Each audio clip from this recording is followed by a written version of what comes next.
following broadcast is a presentation of the ND Sports Channel. To go.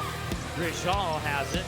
Richland puts up a long three. It's in at the buzzer! 10:50 to go here, and the faceoff is won by North-South onto the stick of Caitlin Armin. Armin feeds it in for Abby Promisberger, and Promisberger with the hat trick.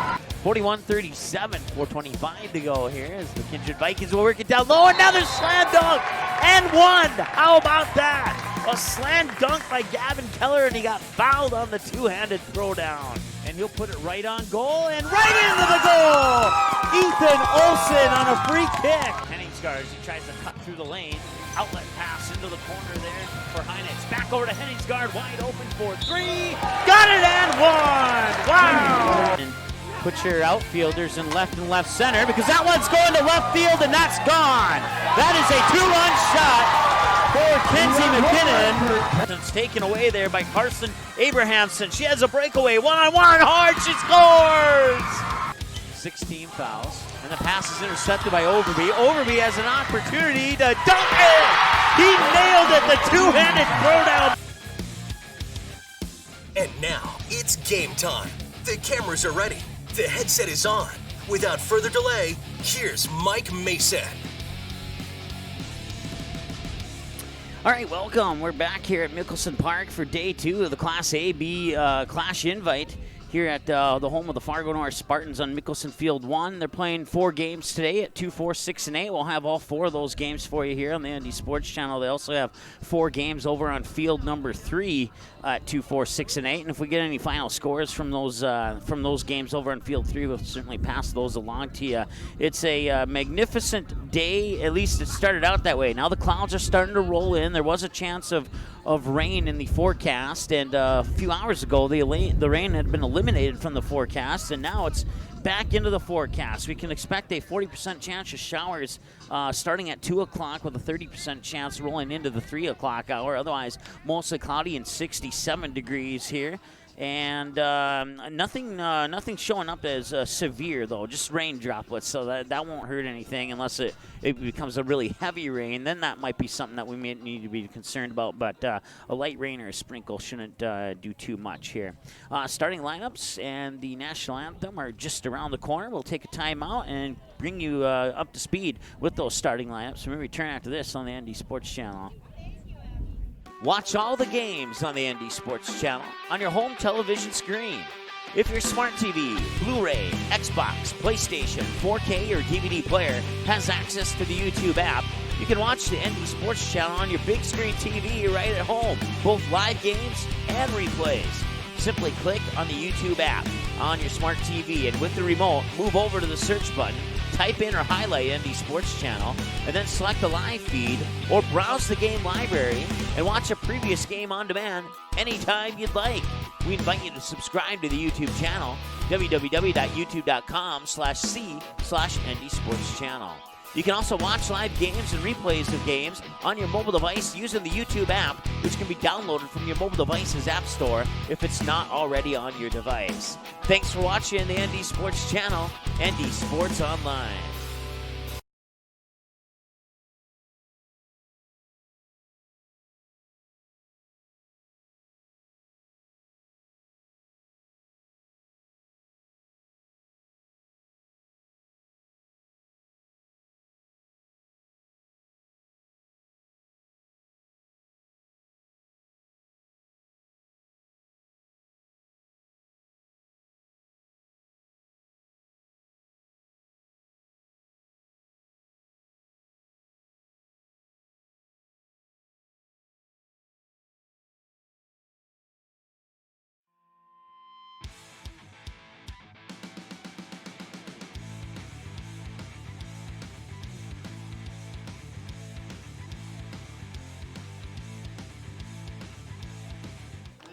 Good luck, Vikings. Good luck, Bruins. Let's have a great day of softball.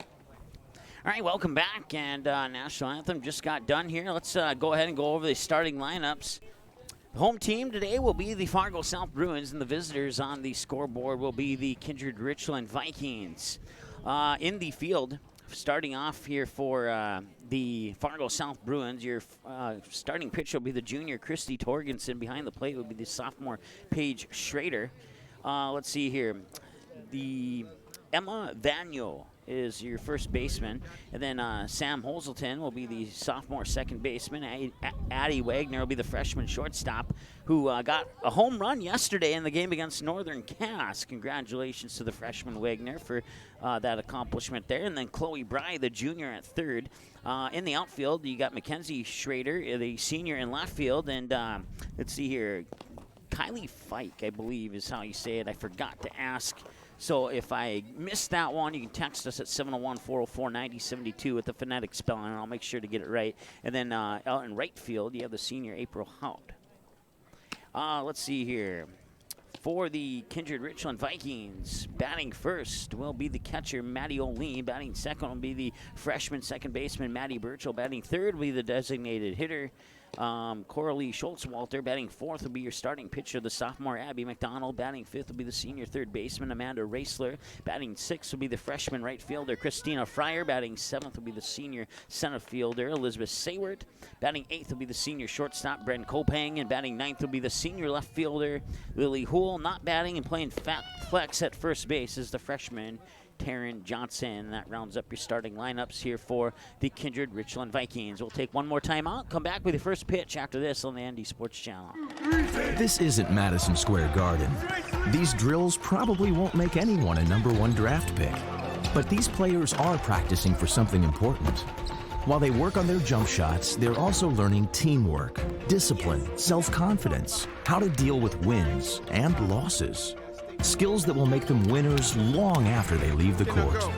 Support high school activities in your community, because when kids take part, they get set for life. All right, welcome back. Top of the first. First pitch comes across at 2:03, and it's outside for a ball. Maddie O'Lean 0 for 1 on her plate appearances here on the ND Sports Channel. A fly out to the second baseman. Once again, those are ND Sports Channel stats, not season stats for the Kindred Richland Vikings, just to clarify. Next pitch comes across for a strike, and it's 1-1 strike here to the junior Maddie O'Lean. Once again, Maddie Burchell and Coralie Schultz-Walter will be the batters 1, 2, and 3 here for the Kindred Vikings. Kindred Richland Vikings, excuse me, and that'll be picked up there by Chloe Bry, and she'll fire it over to Emma Vanyo, but that one will be dropped, and Maddie O'Lean will reach via an error.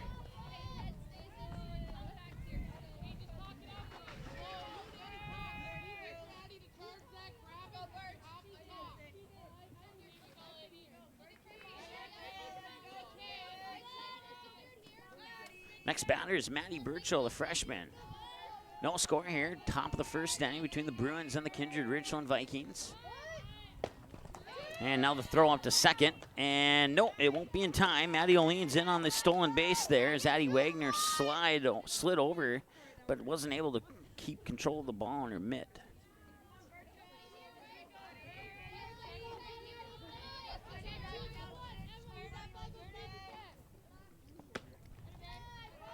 And that pitch will miss for a ball, and it's 2 balls, no strikes now to Maddie Burchell.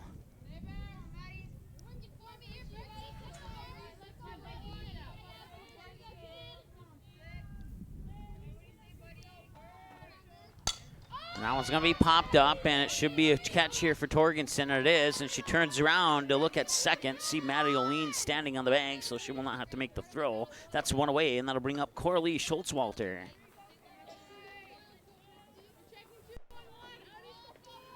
It's game number 2 of the day. If you missed it this morning, we had girls soccer for you, 10 o'clock bright and early between the Cheyenne Mustangs and the Fargo Davies Eagles. We'll tell you a little bit more about that game here in a little bit. Runner takes off for third, and Schrader will throw it over to Schrader, or check that Bry, and did they get her? No, they did not. Another stolen base, and that puts the runner on third. Pitch came across for a ball, and it's 1-0. Fargo Davies led 1-0 heading into halftime. Coming out of halftime, it was West Fargo Cheyenne scoring a fantastic goal. You got to see the highlight on our Twitter page at ND Sports CH1. It's also on our Facebook, facebook.com/ND Sports Channel, as Schultz-Walter will advance to first via hit by pitch. And that'll bring up the next batter, Abby McDonald, putting runners on the corners here for the Vikings. Kindred for softball and baseball, teaming up with Richland. Otherwise, it's the Richland Colts and the Kindred Vikings that usually have a rivalry. Those two met in the Region 1 championship game for boys basketball, and now they team up to play on the same team for boys baseball.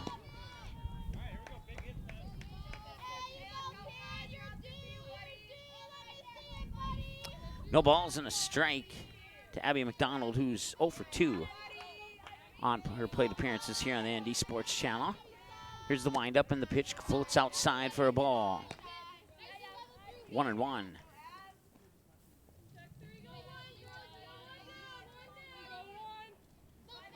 One ball, one strike, one out, and two runners on. First and third. Schultz-Walter on first, O'Lean on third, and here's the pitch. Now be lined out into left field, and that will score Maddie O'Lean from third to make it 1-0. We need to turn on our scoreboard here. That was the one thing we didn't do.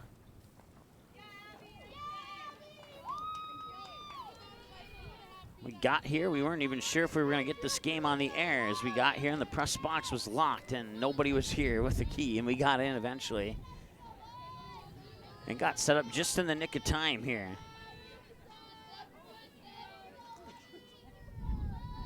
So it's an RBI single once again.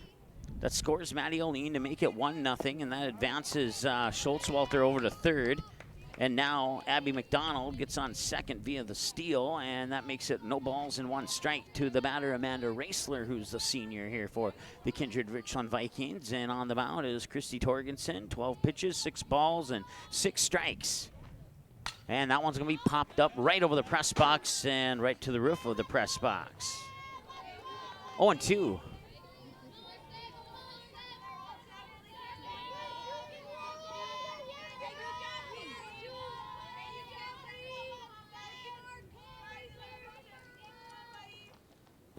That pitch will go into the dirt for a ball. Once again, 2 runners on in scoring position with 1 away here in the top half of the first inning. 7 balls, 7 strikes on 14 pitches, and I may have just heard some thunder in my headphones. I'm not sure if that was thunder or maybe just a wind gust. It's kind of hard to tell through the headphones there. Drop third strike, and they'll throw it up to first, and the ball is dropped. Vanyo drops it, and that allows Raisler to get on first. I suppose that goes in as an error. I've never really had an error happen on a drop third strike before. So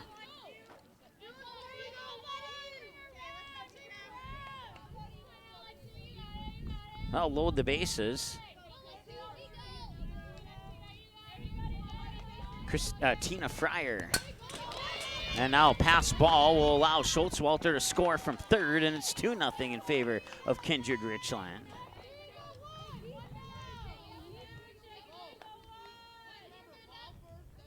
That advances the other 2 runners 60 feet. 1 ball, no strikes to Christina Fryer.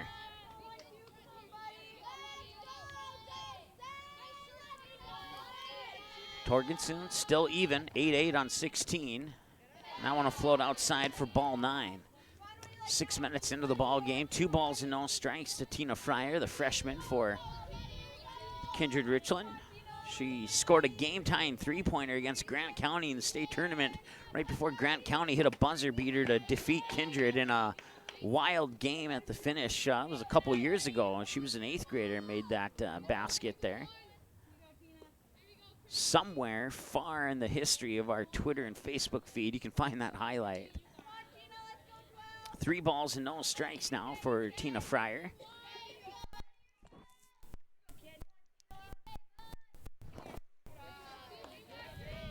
And that will be a walk on 4 pitches. That will load the bases up once again here with a 2-0 lead for the Kindred Richland Vikings and bring up Elizabeth Saywert.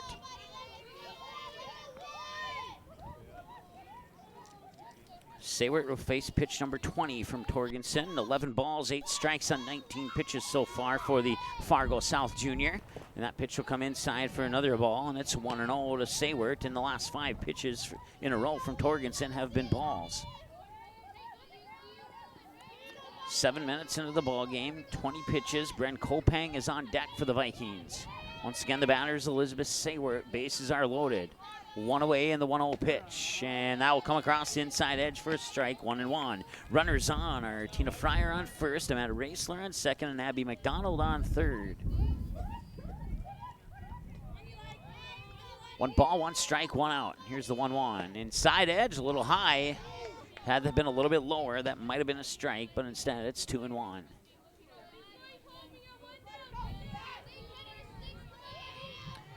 We'll have Fargo North and Kindred Richland coming up after the completion of this game. And then we'll have Fargo Shanley taking on Central Cass in our third game of the day. And then we'll wrap it up with Fargo North and Central Cass. Swing and a miss by Sayward. And it's 2 balls, 2 strikes. Speaking of the Central Cass Squirrels, there isn't a team that has beaten Central Cass in any matchup they played in an AB invite here at Mickelson Park since this thing started up a couple of years ago. They're 7-0 in their 7 AB Clash games that they have played. They are 7-0. So we'll see if somebody can finally knock them off. There'll be 2 teams that have the opportunity. That'll be Fargo Shanley and Fargo North. Last year, Fargo North fell to Central Cass in that nightcap game of the AB Clash, 10-7, thanks to the bats of now graduated senior Maddie Sweep and Taya Opine. Both of those players will not be playing in tonight's game, so the home run is not a factor, at least to the best of our knowledge, in that game tonight. That pitch will come up high for a ball, and let's see here. I think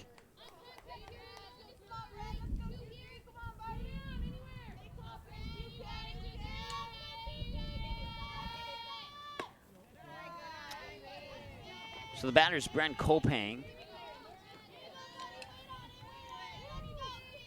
Sayward out at first. I just forgot to record the play. The runners stay on their original bases, and now it's 2 balls, no strikes, make it 3 balls, no strikes to Brent Kopang.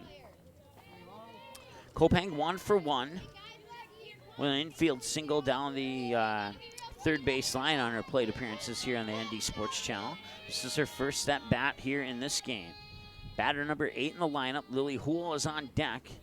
And then if we can get past Lily Houle, we'll go back to the top of the order here. 3 balls, no strikes. And that'll be batted under the direction of Chloe Bry. And Bry will step on the bag at third for the force out on Amanda Raisler, and that will end the inning. Took 10 minutes to play the top half. Kindred gets 2 across on 1 hit and 2 Fargo South errors, and it's 2-0 now, heading to the bottom of the first. Next, after this on the ND Sports Channel. Looking for future leaders we can believe in? Look no further than the high school student athletes right here in North Dakota. High school sports teach young people how to be effective leaders. It includes learning to listen, accepting responsibility, being a good role model, and it's about respect. The result, it transcends sports. It gives us hope for the future. This message presented by the North Dakota High School Activities Association and the North Dakota Interscholastic Athletic Administrators Association.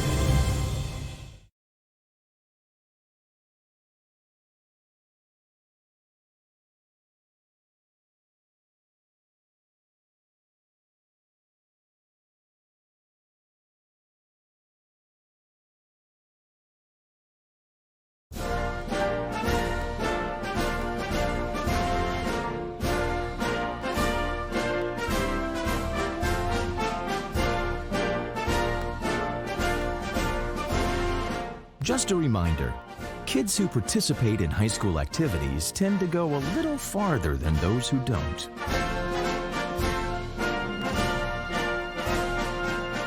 Take part. Get set for life.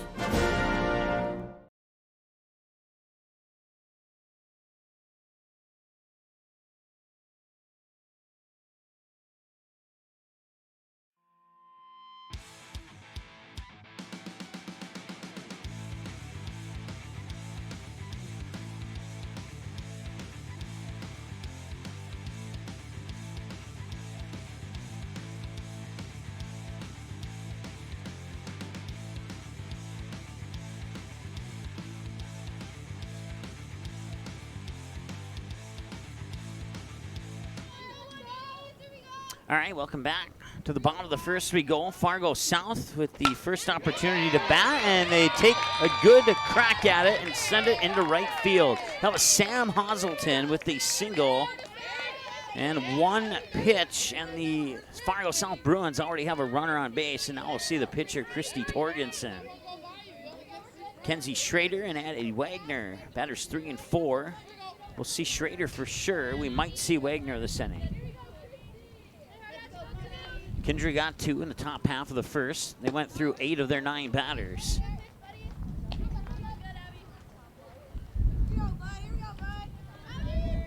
Partly cloudy and 63 degrees now. Actually, that's a West Fargo forecast. Here in Fargo, it's mostly sunny and 67. South-southeast wind at 24 miles per hour makes it feel like 66. They've taken the rain out of the hour-by-hour forecast, but don't take that too seriously. Not confident in that hour-by-hour forecast, to be honest with you. She's in the strike zone, right? She's in the strike. If she's in the strike zone, it's a strike. Yeah, but I didn't call it a strike. So she's in the strike zone. So a little conversation here between the home plate umpire and Kindred Richland head coach Sam Brandt about whether or not that was a strike, and apparently it's not. So 2 balls and no strikes. To the batter, Christy Torgensen. Sam Brandt probably not the most thrilled with that explanation, but she'll accept it nonetheless. And that'll be another soft pop-up. The throw back to first, and it's a double play. Torgensen with a line drive, soft pop-up to Brent Kopang. Kopang makes the grab, fires it over to Taryn Johnson to get Sam Hazelton out, and that's 2 away now, and now it's Mackenzie Schrader, the batter.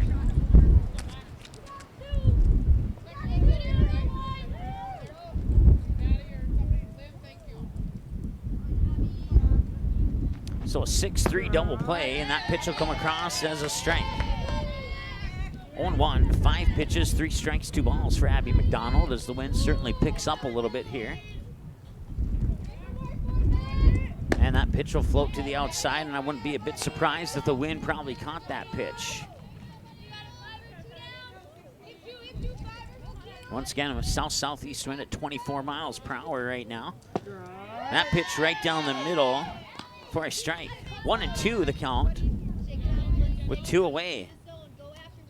4 strikes, 3 balls on 7 pitches, 15 minutes into the ball game. Took 10 minutes to play the top half of the first. Right now we're at 4 minutes in the bottom half of the first, as that one's fouled away and it'll remain 1-2 as a result. If Schrader can get on base, we'll see Addie Wagner next for the Fargo South Bruins, who hit a home run against Northern Cass yesterday over on field number 3 in their 8-4 victory over the Jaguars. That pitch will miss down the inside edge for a ball. Now even up the count at 2 balls and 2 strikes. 2 balls, 2 strikes, 2 outs, no runners on. And pitch number 10 here for Abby McDonald, and here it comes. And that one will be lined foul over the Kindred Richland dugout, and it'll remain 2-2, and we'll have to do the 2-2 pitch over again. Once again, we did put on our Twitter here that these games are pending storms, and this morning it was fantastic. We were at the soccer game in West Fargo. The sun was shining, and we thought for sure that there was no chance of anything rolling into the area. Well, that changed very quickly in the matter of about a half an hour that it took to drive up here.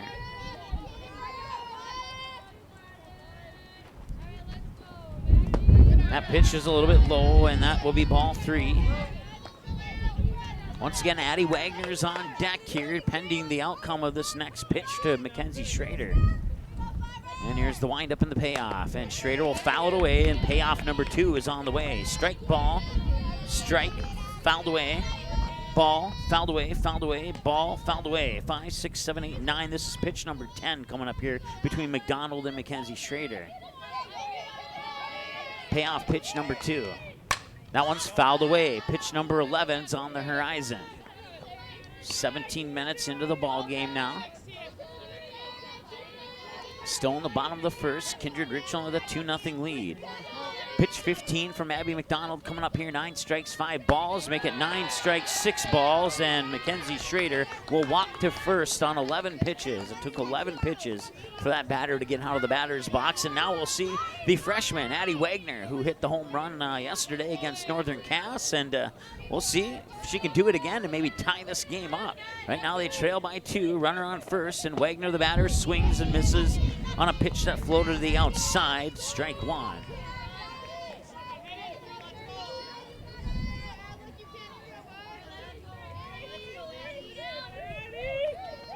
And that pitch will float up high for a ball, and it's 1-1.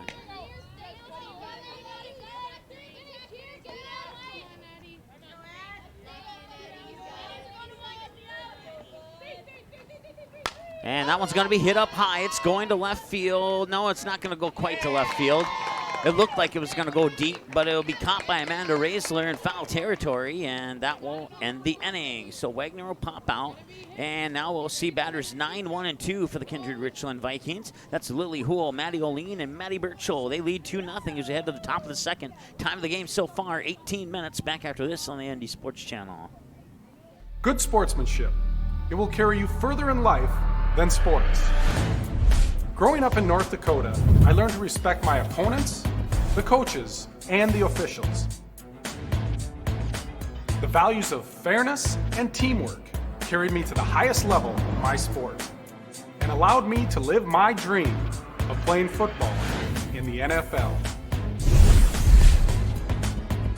It doesn't matter if you're on the stage, the playing field, or in the stands. We are all better when we show respect for others and practice good sportsmanship. Carry yourself with dignity. Being gracious makes the losses easier and the victories that much sweeter. So when the lights on the playing field, the stage, or the gym floor dim, you'll always have pride in yourself.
All right, we have arrived at the top of the second. We started this game 21 minutes ago.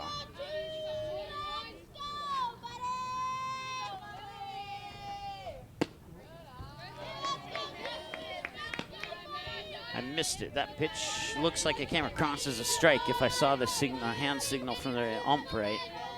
But we'll go with a ball because that's what the scoreboard says. So. And that one's going to be hit high, left field, and getting under it. And trying to make the grab was Mackenzie Schrader, but it went over her glove. And that will put Lily Houle in on second on a double to left field. Schrader ran for it, got underneath it, but misjudged it. It's not going to go into the books as an error because it went over her glove, and there was nothing that she could do about it, even if she would have judged it a little bit more properly, I guess is the best way to put it. Maddie Oline reached base on an error last time.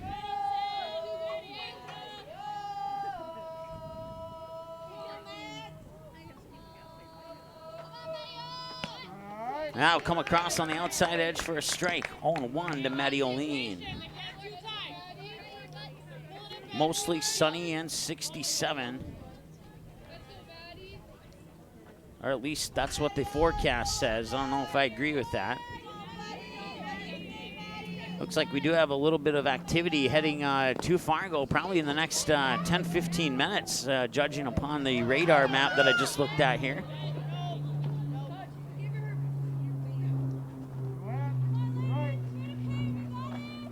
Yeah, they need to update the forecast because it's most definitely not mostly sunny right now. There's no doubt about that. It might be 67, but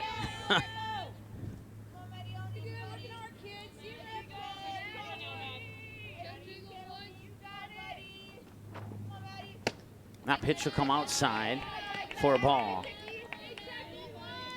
Once again, it's 2-0 in favor of Kindred Richland here over the Fargo South Bruins. Maddie O'Lean is the batter, with Maddie Burchell on deck. Runner on third is Lily Hool. Pitch comes across as a strike, 1-2.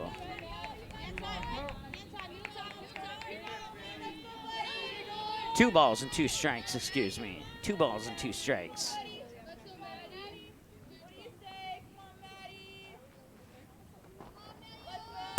And that'll be hit, and Wagner will pick it up. Fired over to first, not in time, and that'll be an RBI infield single for Maddie O'Lean, scoring Lily Hool to make it 3-0 in favor of Kindred Richland. It was a nice play there by Addie Wagner, but Maddie O'Lean just a little too quick on the feet there and was able to run out the throw. Now Maddie Burchell steps up to the plate.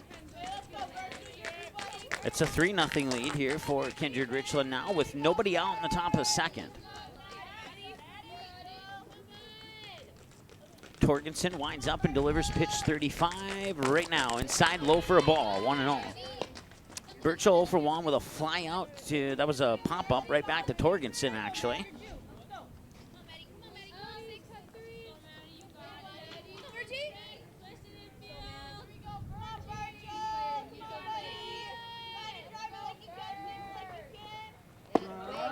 And now the throw up to second. Wagner's there. Did she make the tag? Yes, she did. Maddie O'Lean gets caught stealing for the first out of the inning. 2-6 on the throw out as Paige Schrader would hop up and fire that one into the glove of Addie Wagner, who made a nice move towards second, making the catch and applying the tag in almost a flawless motion.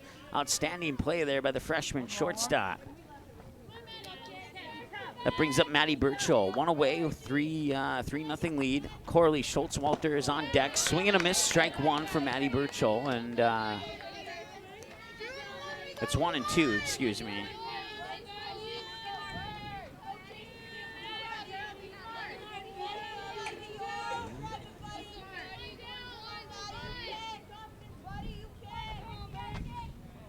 And that one will be a slow roller right over to Sam Hazelton. A little underhand scoop throw to Emma Vaniel for the 4-3 ground out. And that puts 2 away here for the Kindred Richland Vikings in the top half of the third.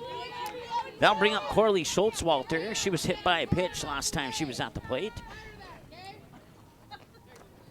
And if Schultz-Walter can get on base, we'll see Abby McDonald next.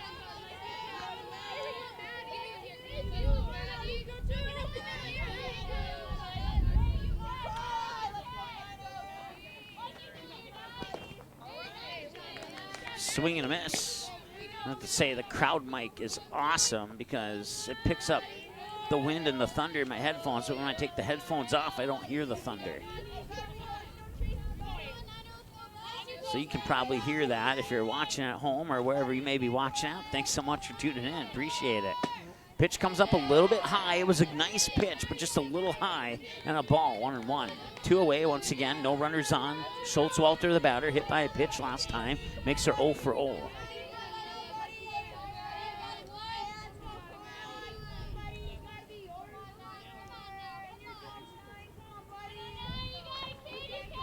And that one fired right over the outstretched glove of Torgensen into center field. That's good for a single. Torgensen, had she had arms that were just maybe 1.5 inches longer, she may have been able to snag that one out of the air. That brings up Abby McDonald, 1 for 1 with a single to left field her last time at the plate. See if she can do that one again here, duplicate that performance. There is 2 away with the runner on first, Coralie Schultz-Walter. Amanda Raisler's on deck if Abby McDonald can get on base without batting into a fielder's choice or a ground out or a pop out. Right down the middle for a strike. Excellent pitch by Christy Torgensen, the junior pitcher for the Fargo South Bruins.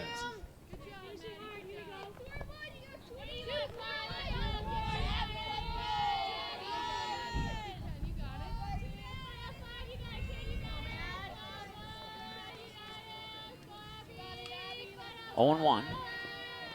Swung on and foul. Strike 2. As a result, runners will have to go back 60 feet to their original bases.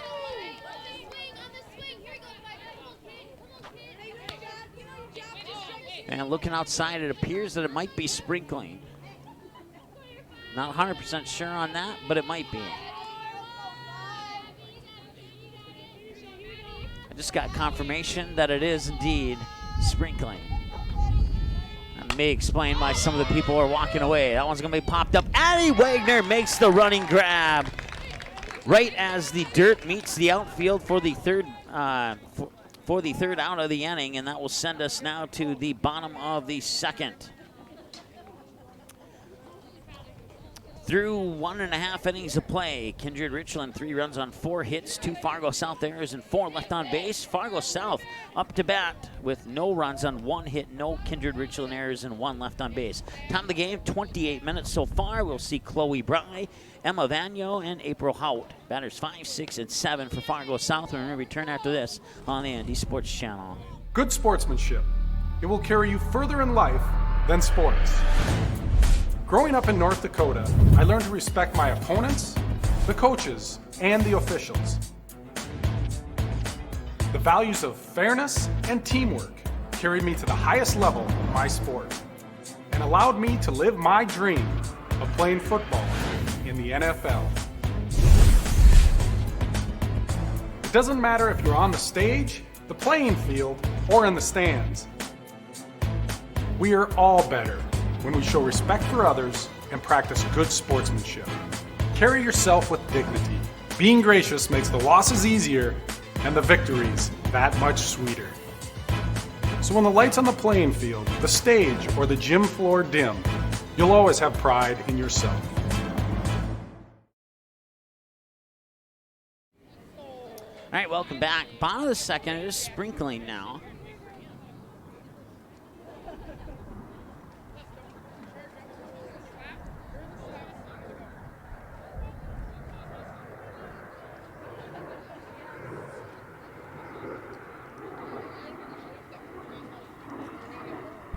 Usually there's only about 60 seconds between innings here, but this time it's going to be a little bit longer, I guess. Let's go ahead and take a look at the weather, see if they've updated it. They said last time we looked that it was mostly sunny and 67. That is obviously not the case, and that's still what it says. So a little disappointed.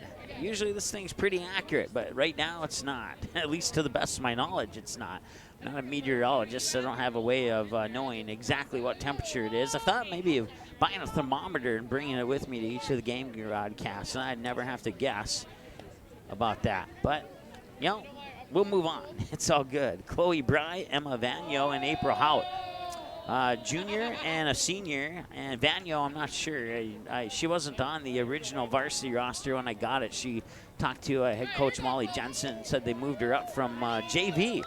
So that's a great move there for Emma Vanyo. I would guess that she's probably a freshman or sophomore, but I'm not 100% sure.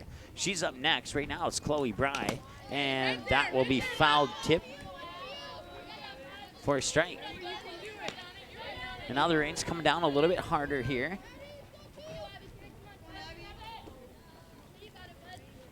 If we have to, we'll move our crowd mic right in front of the press box here where there's a little bit of protection. We've had our mic out in the rain before, but our brand new microphones might want to be a little considerate to the brand new equipment than we were to the older equipment. 0-2. Swung on. That's going to be grounded right in the direction of Maddie Burchell with a little flip toss to Taryn Johnson for the 4-3 ground out.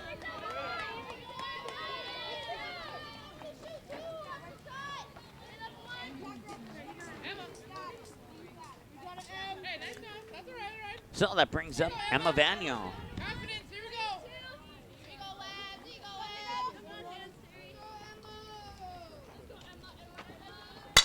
And a nice hit out into right field. Not a bad start for Emma Vano on varsity softball. She gets on with a single, and that brings up April Hout, the senior.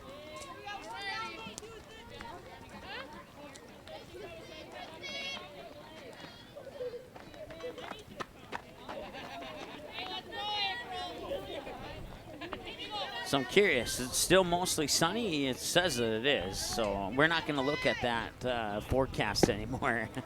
I want to float inside for a ball, 1-0. So I have a feeling we'll have some Fargo North Spartans joining us up here in the press box as they have the next game against Kindred Richland. They're going to stay dry, take advantage of the home field advantage. While Kindred Richland plays a whole game in the rain, the Fargo North Spartans will come up here and stay warm and dry. Or at least dry. We're not sure about warm right now.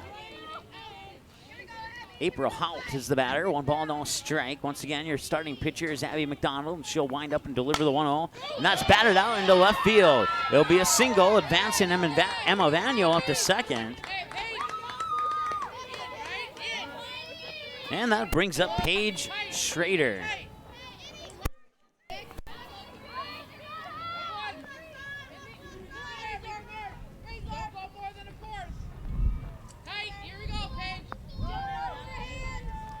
Runners on first and second with 1 away, and the Bruins trail by 3 to the Vikings. As Amanda Raisler will race into the circle, no pun intended there, to visit with Abby McDonald, and now she'll get back over to third. 34 minutes into the ball game. The rain's starting to come down a little bit more now. Here's the pitch. That floats up high, and leaning back was Schrader. Pitch comes across for a ball, 1-0. Once again, Emma Vano on second, and April Hout, the runner on first for the Bruins. That pitch will float outside for another ball, 2-0. Emma Vano got on with a hit on the very first pitch to right field, and now she's on second in scoring position, looking to score a run, being promoted from JV up to varsity for this game.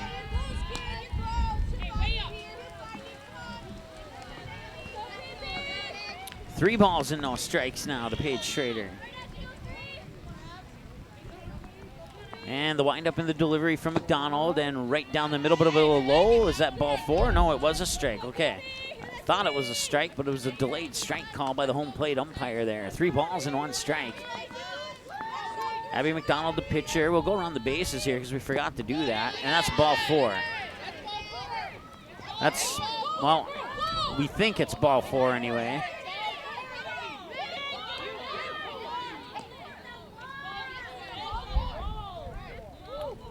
Yeah, all that action was for nothing. At least they burned a couple calories, I guess.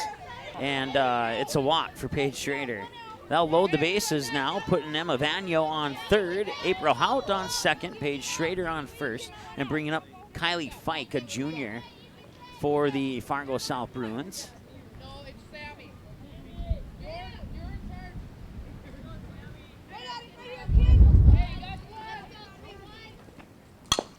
And that one will be batted foul for a strike, 0-1.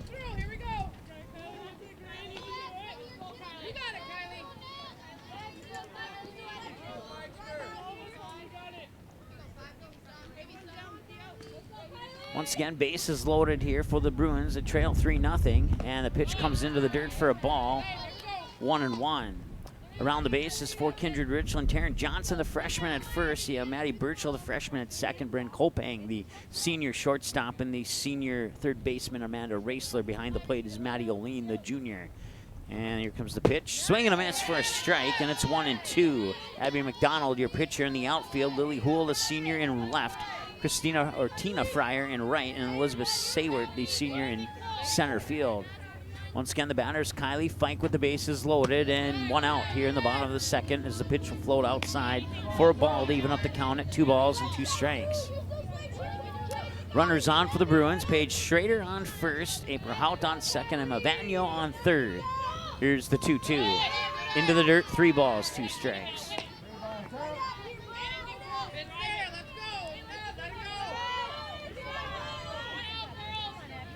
Bruins could get on the board here if this next pitch floats to the outside of the strike zone. That one's going to go into left center field, and that's going to go off the right ankle of Saywert. That will score Vagno from third. Rounding from second is April Hout, and here comes Paige Schrader, and we're tied. And now Kylie Fikes on with a 3-run double to left center field. And we're all knotted up at 3 apiece now between the Bruins and the Vikings. What a play there by Fargo South. As 3 runs come across, and Kylie Fike, the junior, on with a 3-run RBI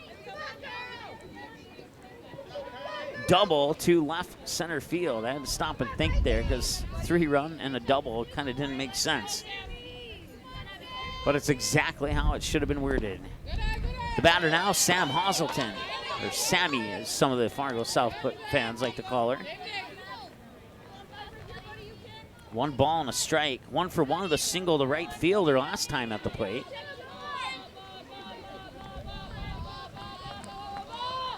Pitch comes into the dirt. Fike will stay at second as Maddie O'Lean was able to scoot over to her left to keep that ball in front of her. And it's 2 balls, no strikes to Sam Hazelton. And the 2-0 delivery. And Sammy Hazelton will drill that one right back to McDonald. Picked up, throw it over to first. Taryn Johnson keeps her foot on the bag, and that's a 1-3 ground out. And that will hold Fike at second. She will not advance. And now we'll see, let's see here, Christy Torgensen, I believe, is the next batter. Unless they change jersey numbers here. Might be Madeline Esterby. We'll see what the crowd says here. I believe it's Maddie Esterby. Yep, it is.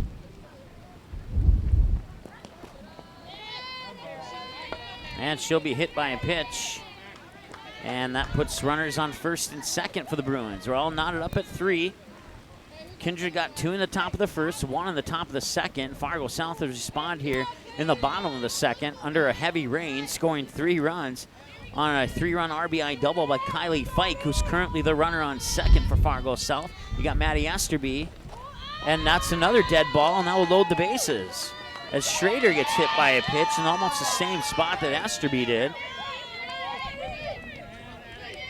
And now we'll see Addie Wagner, who hit the home run yesterday against Northern Cass and has a chance for a huge play here. So the umpire is saying the ball is slippery.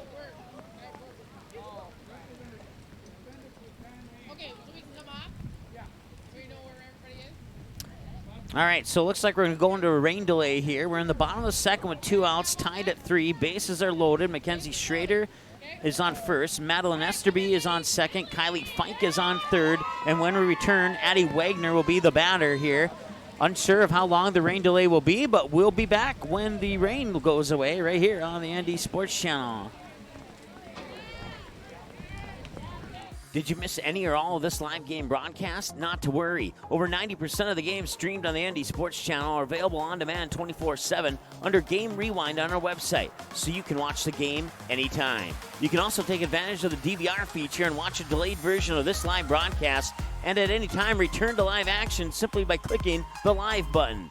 Now you don't have to miss your son's huge game-winning goal or your daughter's set ceiling ace serve. ND Sports Channel, ND Sports Online.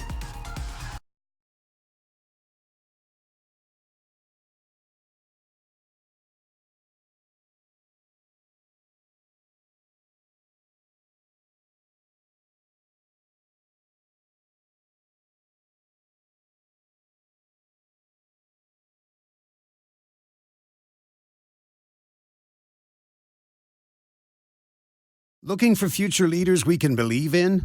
Look no further than the high school student athletes right here in North Dakota. High school sports teach young people how to be effective leaders It includes learning to listen, accepting responsibility, being a good role model, and it's about respect. The result, it transcends sports. It gives us hope for the future. This message presented by the North Dakota High School Activities Association and the North Dakota Interscholastic Athletic Administrators Association.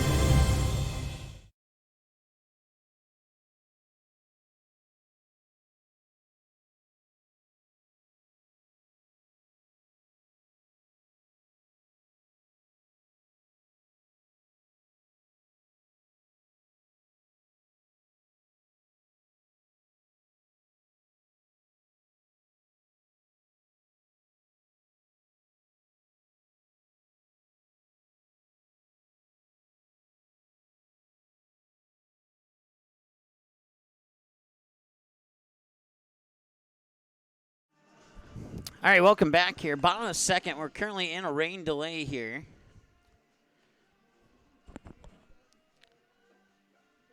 And let's see here. That's not what we want to do. You're witnessing some live on-screen editing here, as I did not think of this when we created everything else, so.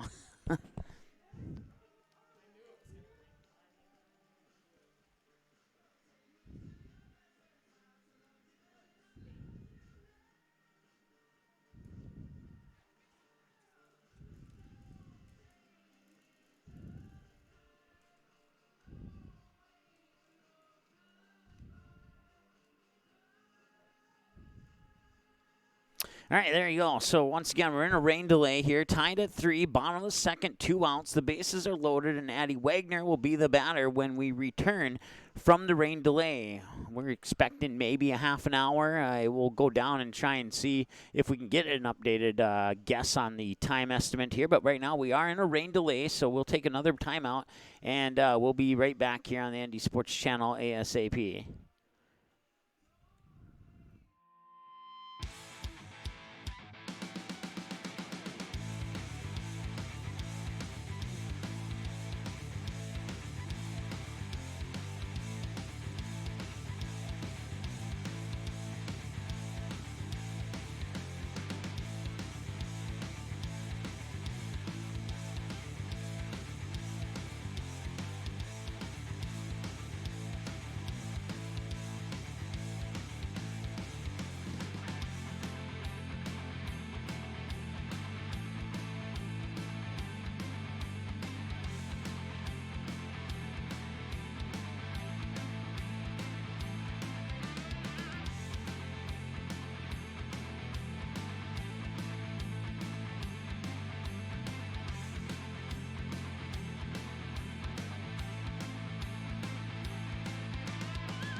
All right, just want to come back and give you an update here on the situation. We are currently in a rain delay, and for some reason this microphone's on and it shouldn't be. There we go. Now, sorry about that.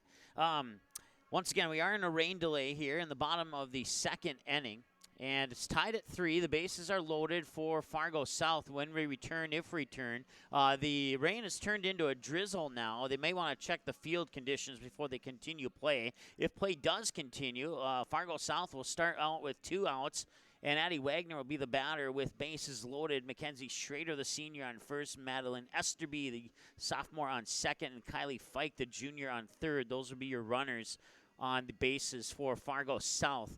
Abby McDonald has thrown 39 pitches so far, 20 strikes and 19 balls. And Kindred started out getting 2 runs in the top of the first. They'd add 1 more in the top of the second. Fargo South, responds in the bottom of the second with 3 to tie it up. And that's where we're at right now with the bases loaded and Addie Wagner up to bat. Taking a look at the radar here. As I mentioned a moment ago, the heavier rain has turned into a drizzle right now, and we'll continue to have some light rain. There's a little bit stronger cell in West Fargo right now, and to the southwest of Mapleton. Check that, southwest of Mapleton. There's another strong cell that is similar to the one that just went through here about maybe 5-10 minutes ago. As a matter of fact, they've just issued a flood warning for the city of Fargo that just came through like literally 2 seconds ago.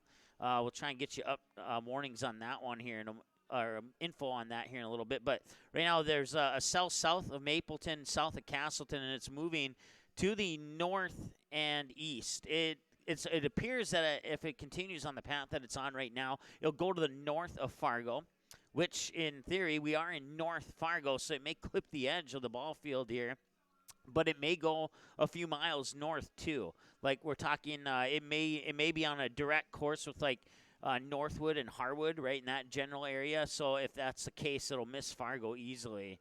Let's take a look here. Flood warning was just issued on the Red River until Sunday, May 19th, or until the warning is canceled. This was actually issued at 8:15 this morning. So the river stage was at 18.7 feet. They're saying that minor flooding could be occurring, and that minor flooding should be in the forecast, and you should be on the lookout. And, of course, let's see here. Low-level dam south of Main Avenue is currently closed in Fargo as of right now. So we'll keep our eyes on that. Not too much that probably isn't already known regarding that flood warning. But as I said, it just was updated a few seconds ago. So once again, we're in a rain delay here. The cell that passed through that caused the rain delay is now in the Dilworth area. And we have another cell a little bit stronger than that one that passed through Mapleton, Castleton, south of Mapleton and Castleton. And we'll see where that one goes. It appears to be heading north of the Fargo area, but we'll keep our eyes on it. Right now, we're still in a rain delay. We'll go back to another break here, and we'll come back and give you an update as soon as we know more here on the ND Sports Channel.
All right, welcome back. Once again, we are still in a rain delay, but as you can see, the teams are starting to warm up once again here on the field. So we will be returning to action. I was talking to Fargo North coach Scott Carter just a few seconds ago, and he said that the fields are probably going to be just a perfect condition here now that the rain has gone from heavy rain to a drizzle to basically stopped. I mean, there might be a few sprinkles out there, but if we put the radar into motion, that cell that I was talking about earlier that was south of Mapleton, that's going directly north, so there's no chance that that's going to hit the Fargo area. Now, we do have some light showers down in the Horace area heading north, but nothing significant, nothing like what came through here, and hopefully it shouldn't cause any problems. Now, if we look further south, like down in the Winemere, Lidgerwood area and Milner, Hankinson, right in that area, there's some rain showers down there that's also heading north. Matter of fact, just north of Wahpeton, directly heading north on I-29, just north of the Abercrombie, to the south of the Walcott and Christine area.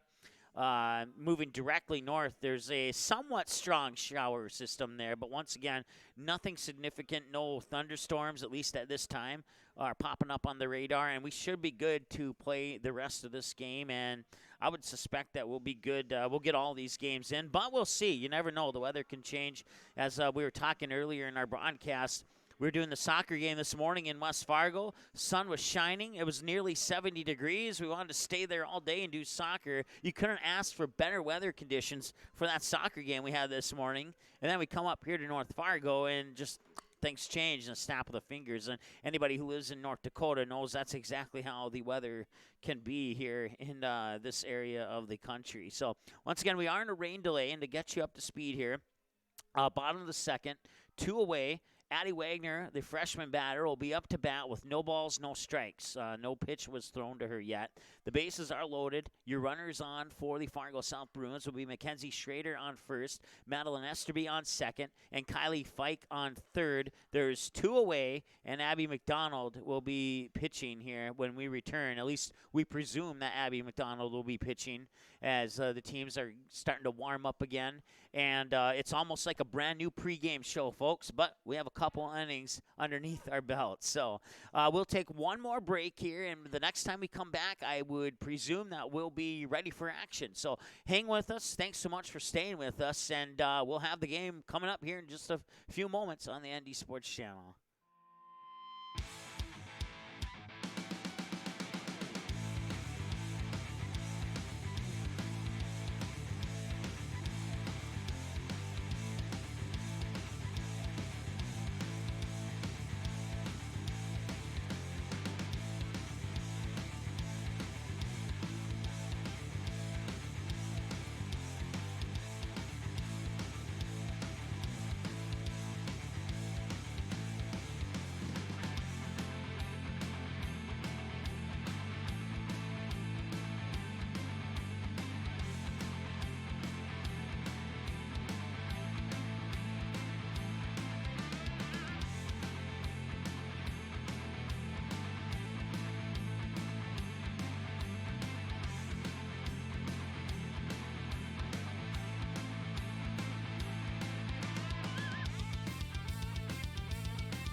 All right, we are back and we are almost ready to go here with the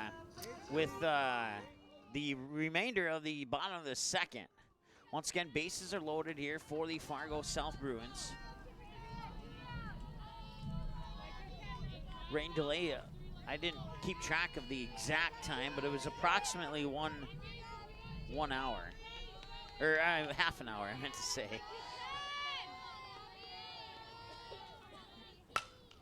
So the timer will start over at 0 minutes. Says that will drop fair. Runner will score. 2 runs will score. And Addie Wagner's on with a 2-run double to shallow right. How about that? And it's 5-3 Fargo South.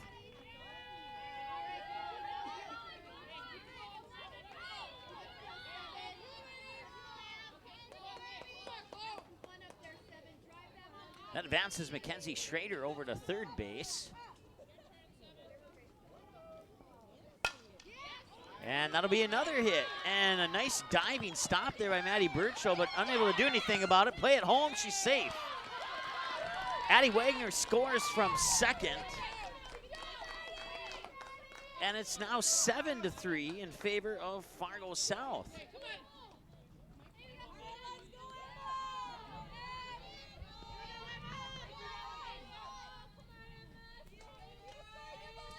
Once again, 2 away.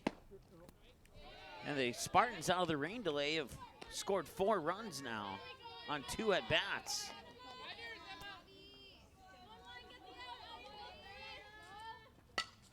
That one will be fouled away into the cage, and 1 ball, 1 strike.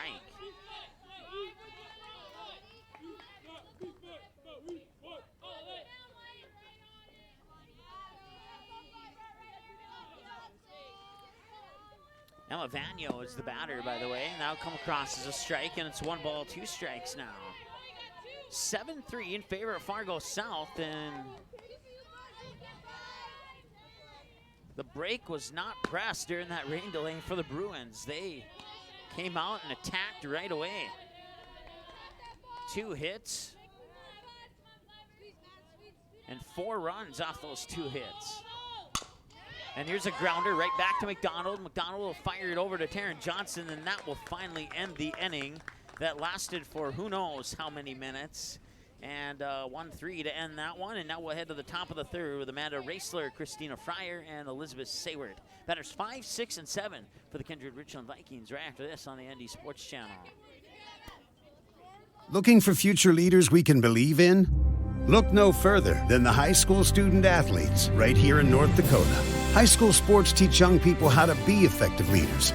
It includes learning to listen, accepting responsibility, being a good role model, and it's about respect. The result, it transcends sports. It gives us hope for the future. This message presented by the North Dakota High School Activities Association and the North Dakota Interscholastic Athletic Administrators Association.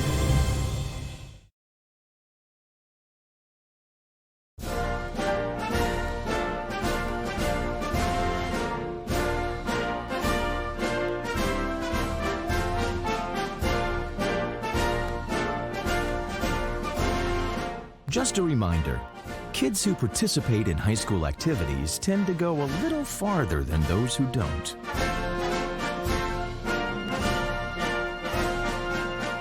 Take part. Get set for life.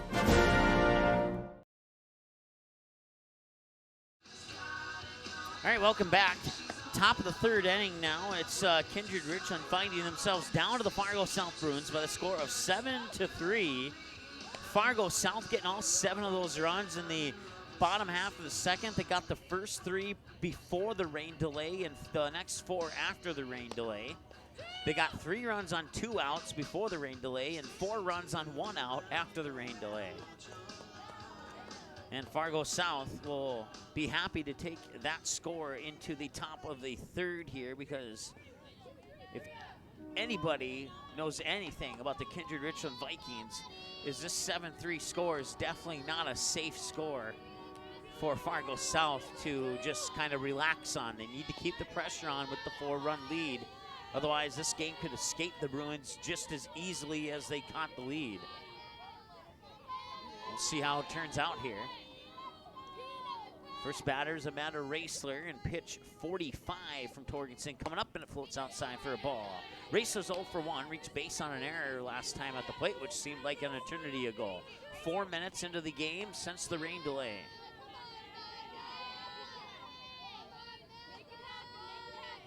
We'll keep our eyes on the radar too, just in case anything else pops up and moves this direction. We'll give you a heads up this time around. Swing and a miss for a strike to Amanda Raisler. It's 1 ball, 1 strike.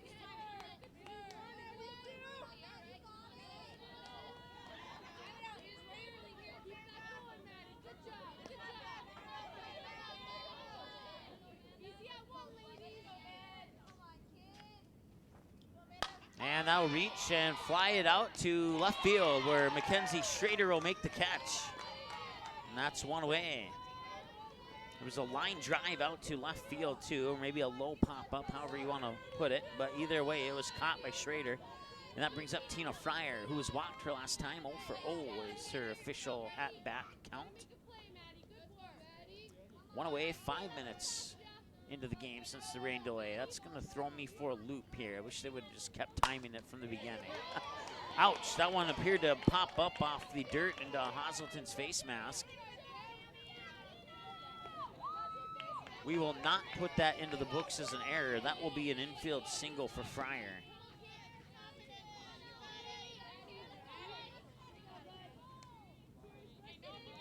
Elizabeth Sayward reached base on a drop third strike her last time at the plate.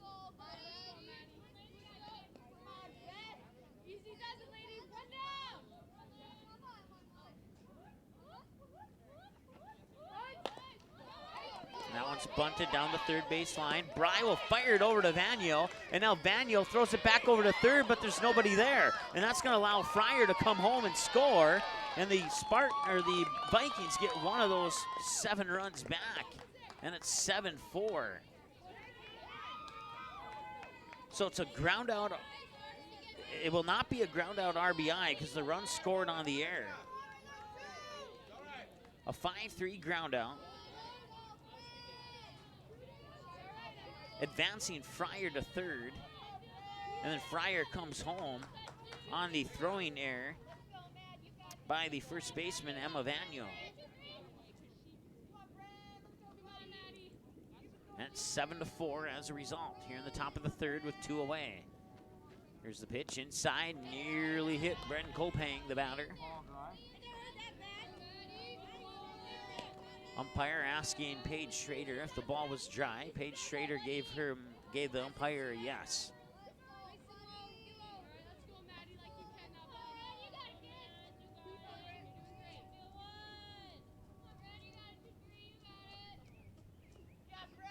Here's the windup. That one will go into the dirt, and that's a dead ball. Kopang advances, and that'll bring up Lily Houle. Batter number 9 in the lineup for the Kindred Richland Vikings. Trail by 3, 7-4. After Fargo South scored 7 runs in the bottom half of the second inning, 3 with 2 outs before the rain delay and 4 with 1 out after the rain delay.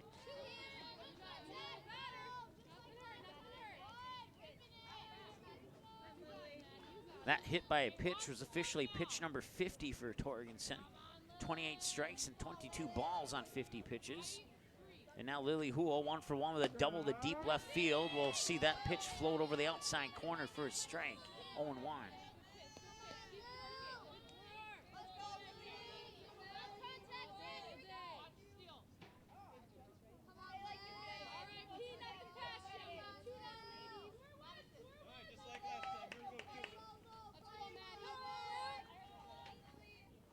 And that one will be fouled away. And it's 2-strike count now to Lily Houle. Brendan Kopang, the runner on first here for Kindred Richland. No balls, 2 strikes, 2 outs, runner on first. The batter's Lily Houle, 1 for 1 with a double to left fielder last time at the plate. 8 minutes since the rain delay.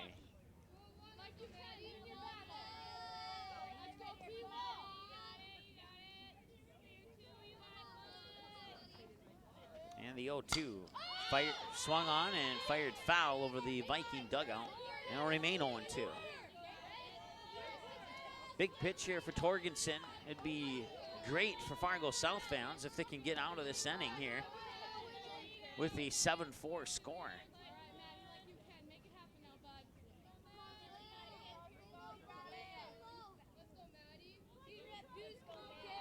So here's 0-2 pitch number 3. And that's into the dirt. That'll get by Schrader. Kopeng will advance to second on the pass ball, and now she'll advance to third.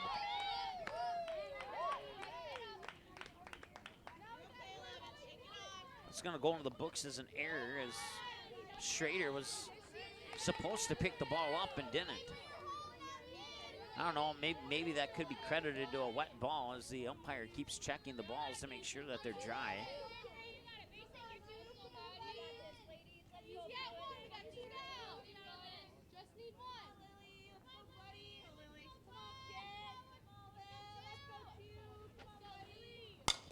And that'll be grounded right over to third. Chloe Bry picks it up, fires it to first. Kopeng will score on the throwing error.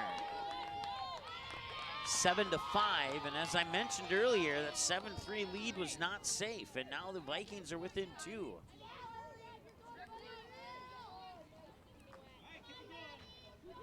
And now they'll have a conference in the circle here between all the teammates. The next batter is Maddie Oline. Hool on with a single and advances to second on the error.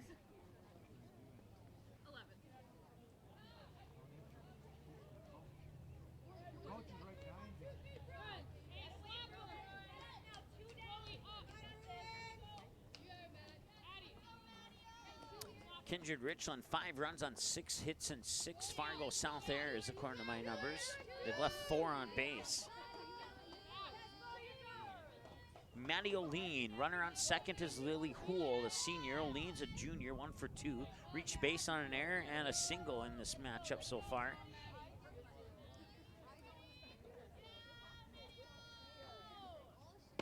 Pitch caught the edge. So says the ump. 0-1. Looked a little outside to me, but we'll go with a strike. Have a good look at home plate, especially on the left edge of home plate, too. Pretty sure that ball, that pitch was not a strike, but we'll go with it. Maybe I was wrong. We don't have instant replay. I've been known to be wrong once or twice when I've gone back to look at video, so we'll go with it. There we go. That's another pass ball. Now Lily Hool will advance to third. Pitch comes in as a ball, and it's 1-1. Once again, game's being played over on field 3. I'm pretty confident that one was in a rain delay as well. Not sure where that game is at or what the score is. If we get any updates from that game, I will certainly pass those along to you. That pitch will come into the dirt as well, and now it's 2 balls and a strike. Once again, 7-5, and a runner on third is Lily Hool. The batter's Maddie Oline, 2 balls and a strike with 2 away. Bruins got 2 quick outs, and now they're struggling to get out number 3.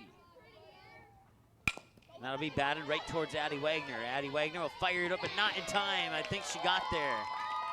And she did, and that'll be an RBI single, scoring Lily Hool. Once again, great throw by Addie Wagner, but unfortunately the speed of Kindred Richland is just too great at the moment. And now the Vikings are back within 1. It's 7-6. Maddie Oline, runner on first. I would suspect that she will be moving to second sooner than later here, if I have any hunch on that. And she will indeed at least attempt it. I believe they're going to send her back, and they will. Ball 1 to Maddie Birchall is 0 for 2 with a fly out and a ground out in that order on her 2 plate appearances so far in this contest. Pitch number 60 coming up for Torgensen. 25 balls, 34 strikes on 59 pitches so far. No balls, 1 strike. And that'll be batted right over to Wagner. Wagner steps on the bag at second for the force out on Maddie Oline, and that will end the inning.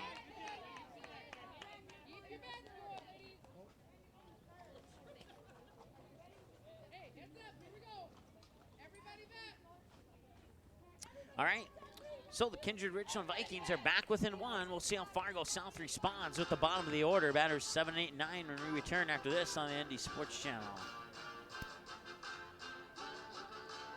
Did you miss any or all of this live game broadcast? Not to worry. Over 90% of the games streamed on the ND Sports Channel are available on demand 24/7 under Game Rewind on our website, so you can watch the game anytime. You can also take advantage of the DVR feature and watch a delayed version of this live broadcast, and at any time return to live action simply by clicking the live button. Now you don't have to miss your son's huge game-winning goal or your daughter's set-sealing ace serve. ND Sports Channel, ND Sports Online.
All right, welcome back. Well, we have a change in pitcher here for Kindred Richland. Abby McDonald's day comes to an end, 45 pitches and 25 strikes, 25 balls on those pitches.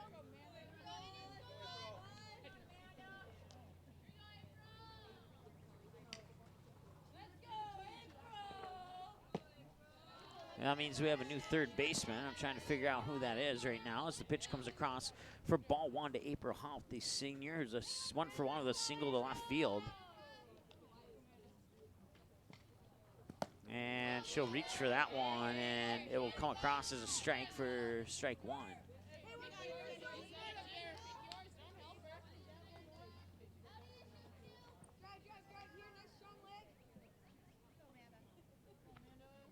So Bren Kopang moves over to third, and that means we have a new shortstop too. And I believe that's Abby McDonald, if I'm not mistaken. And it is. So Amanda Raisler goes to pitcher from third. Kopang goes from short to third, and Abby McDonald goes from pitcher to shortstop.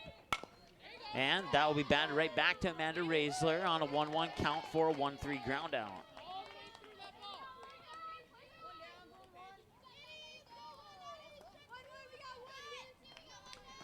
Bring up Paige Schrader. Was walked her last time at the plate. Fargo South leading 7-6 here in the bottom of the third. They scored 7 in the bottom of the second. And that one's going to be fired out into left field over the glove of Bren Kopang at third, and it's fair, and it rolls all the way into the corner. And here comes the throw. And that's good for a double for Schrader.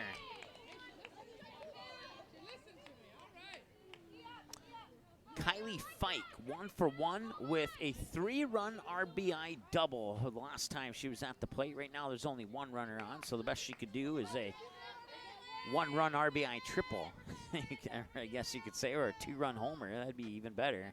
As that pitch will come inside, just barely missed. That'll allow Schrader to advance to third on the pass ball. Ball 1 to Kylie Fike. 1 ball, no strikes, 1 out. A 1-run lead for the Bruins. 7-6, bottom of the third, 1 away. Pitch number 6 from Amanda Raisler coming up here. And that'll be batted to Hopper towards third. Schrader will throw it over to first, and that will score, or check that. Kopang throws it over to first, and that will score Schrader from third on the RBI fielder's choice ground out.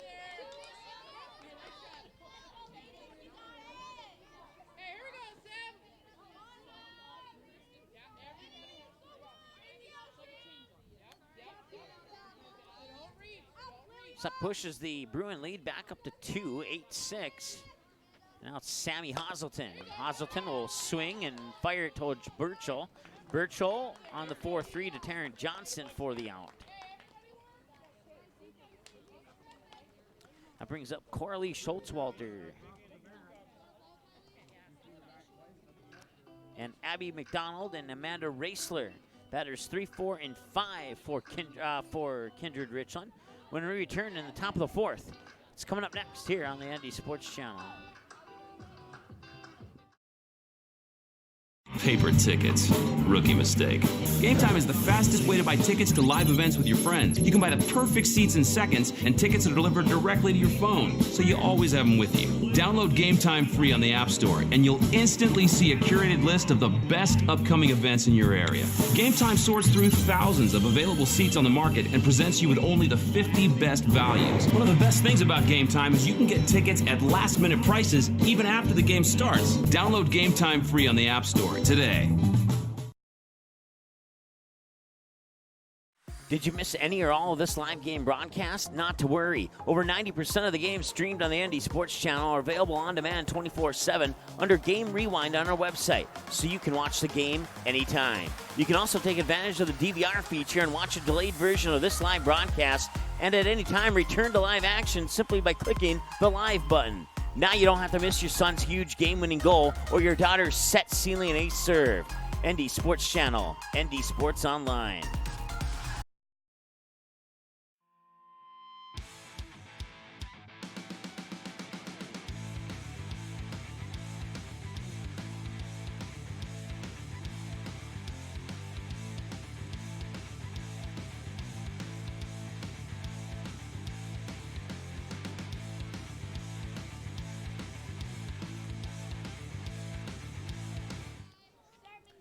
All right, we return now. Top of the 4th, Fargo South leads the Kindred Richland Vikings by the score of 8-6.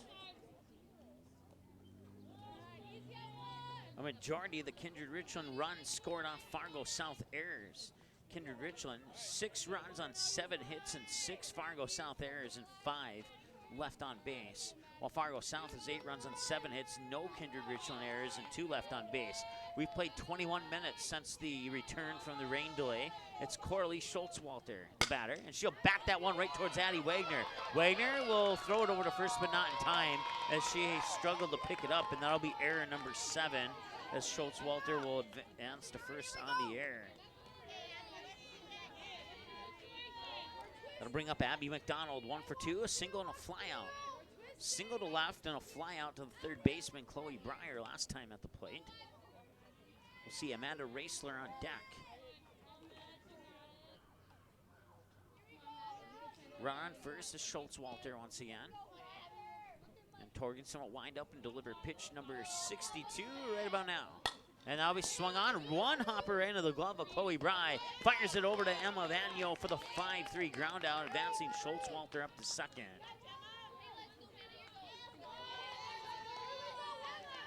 And that brings up Amanda Raisler, who reached base on an error her first time at the plate, and then a fly out to Mackenzie Schrader in left field. There we go. I wanted to say right for a moment. Left field, her last time at the plate. One away here, top of the 4th. Runner on second is Coralie Schultzwalter. The batter is Amanda Raisler. And here's the pitch from Torgensen, and showing bunt there, and that'll be bunted foul, and Schultzwalter will have to retreat about 51 feet back to the second base bag. Once again, Fargo North will take the field next against the same Kindred Richland team that you see on the field right now, as game number 2 of 4 of the day here on the ND Sports Channel. And then we'll see back-to-back games featuring the Central Cass Squirrels, one against Fargo Shanley and then the other one against Fargo North. And that will be drilled foul down the third base line. Once again, Central Cass has never lost. They're undefeated in the AB invite. 7-0 in their 7 matchups that they played in the AB Clash. See if either Shanley or North can put an end to that streak. But still a lot of softball to play before that gets close.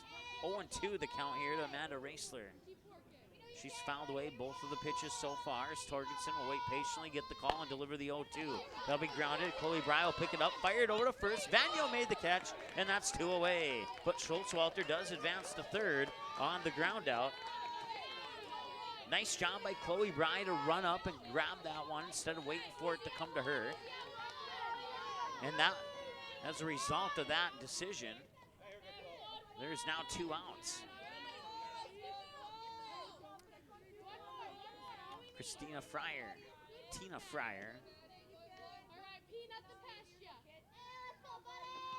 And the pitch. Strike 1. Nice pitch by Torgensen. Fryer will look at that one as it goes by her. Once again, the runner on third is Schultz-Walter. Christina Fryer represents the tying run at the plate here.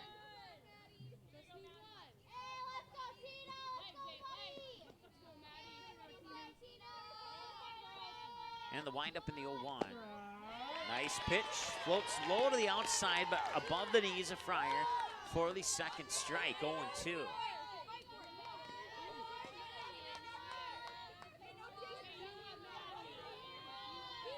Actually, I've talked to this umpire at previous games. He's a pretty cool guy. So if I give him grief about a pitch call, don't worry about it. I like him. Pitch comes to the inside for a ball. 1-2 the count now to the batter, Tina Fryer.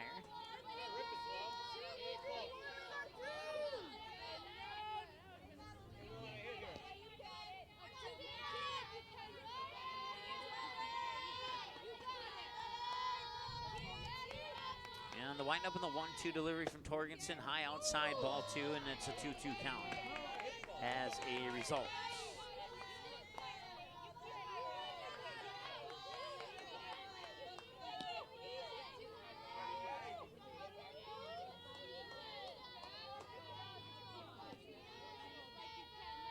Two balls, 2 strikes, 2 outs. Runner on third is Coralie Schultz-Walter, and here's the pitch to Christina Fryer. Comes across with a strike. Drop third strike, throw up to first, and that will end the inning. 2-3 on the drop third strike to end it, and we'll go to the bottom of the 4th with batters 2, 3, and 4 for the Bruins, leading by 2 as the Vikings strand one more on base. It's 8-6.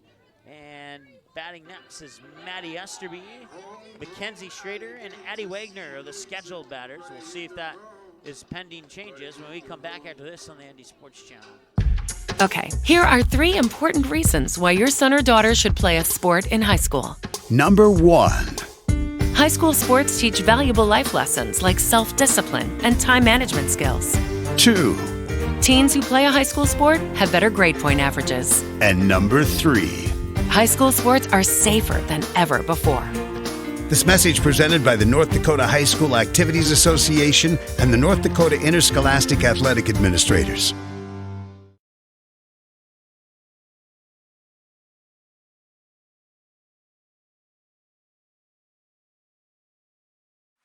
Hi, this is Mike Mason with the ND Sports Channel. I started doing sports play-by-play on the radio in January 2016. I can't tell you how many big plays were missed because the station was still on a commercial break. It is our goal to never miss any of the action, which is why we have the game video and all of our promos and sponsor ads. The game will always take priority on the ND Sports Channel. That means you won't miss your son's 80-yard kick return for a touchdown or your daughter's crucial three-pointer to tie up the basketball game late in the 4th quarter. The ND Sports Channel, ND Sports Online.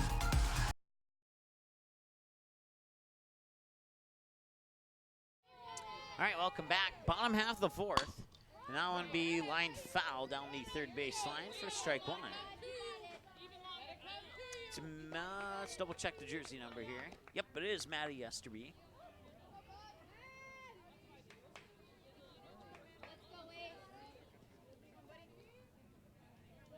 Amanda Raisler, her second inning pitch. And that pitch will come in low for a ball and nearly hit Esterby. 1-1 the count as a result.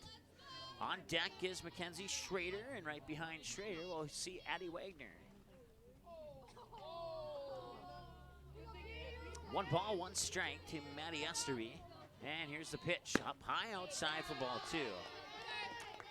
Esterby's 0 for 0. She was hit by a pitch last time she was at the plate. The only time she's been at the plate so far in this contest. It's her second.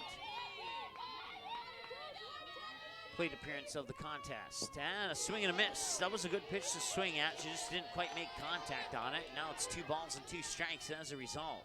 11 pitches for Amanda Raisler, 7 strikes and 4 balls. The Bruins have a 2-run lead, 8-6. Scoring 7 of those 8 in the bottom of the second. On each half of a rain delay, and that will be a 1-3 ground out for Esterby. If you're just joining us, we had about a 33-minute rain delay in the bottom of the second inning. The Bruins had scored 3 runs prior to that rain delay going into effect, and when it did go into effect, the bases were loaded, and Addie Wagner was the batter, and they would come out of the rain delay and get 2 hits off 2 pitches and score 4 runs.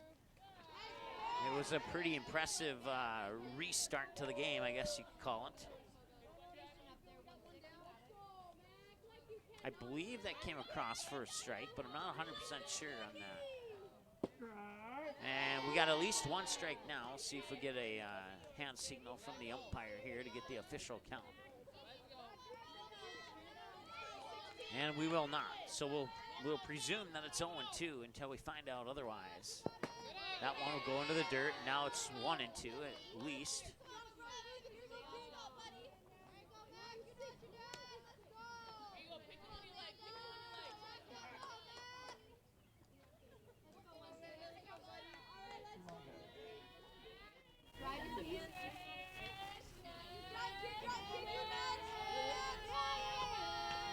And that one will be hit out into left center field. Going deep, and it will roll all the way to the wall.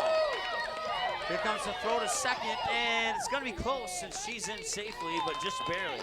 Mackenzie Schrader on with a double to left center field. A little more blast on that one, and it could have been over the fence. Now we'll see Addie Wagner, who hit one over the fence yesterday against the Jaguars. 1 away, runner on second is Schrader. Wagner 1 for 2 with a fly out down the third base line in foul territory as the pitch comes up high for a ball. And then a double into shallow right field. I believe that double scored a run or 2 as well, if memory serves me correctly. Ball 1 to Addie Wagner. And Wagner will send that one center field. It'll drop. They're going to send Schrader, and the Fargo South Bruins score 1 more, and it's 9-6 on an RBI single by Addie Wagner, scoring Mackenzie Schrader from second.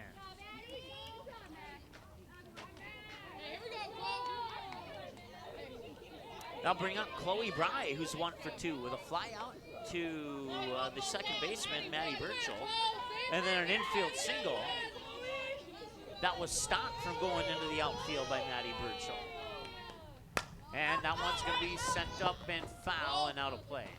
Strike 1 for Chloe Bry, the junior for the Fargo South Bruins. We're clinging to a 3-run lead right now, looking to add some insurance runs. They have Addie Wagner, the runner, on first, with 1 away here in the bottom of the 4th. And here's the windup of the pitch up high outside for a ball, and O'Lean steps up to make sure Wagner stays in check at first. 1 ball, 1 strike. 1 out, 1 runner on. You got 1s across the board. And the 1-1 windup and the delivery up high, but did it float down? No, it's going to be up high enough for ball 2. 2-1. Looked like it may have had an opportunity to float down into the strike zone, but it did not.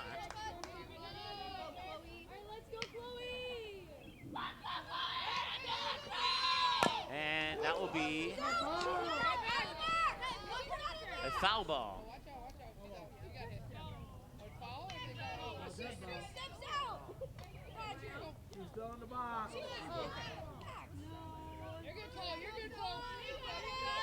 So going to the books is a fouled away pitch and a strike. 2 balls, 2 strikes.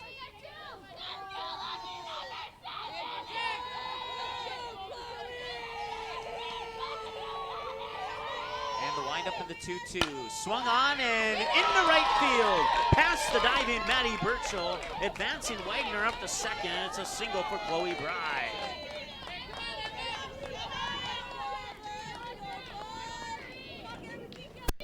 That brings up Emma Vagno. 1 for 2, a single in about the same spot the last hit was made. And then on her last trip, it was a 1-3 ground out. Pitch 24 from Racers in for a strike. As the airplane comes over Mickelson Park, field number 1. And if you can bear with the airplane for about 3 to 4 more seconds, you'll be able to hear everything again.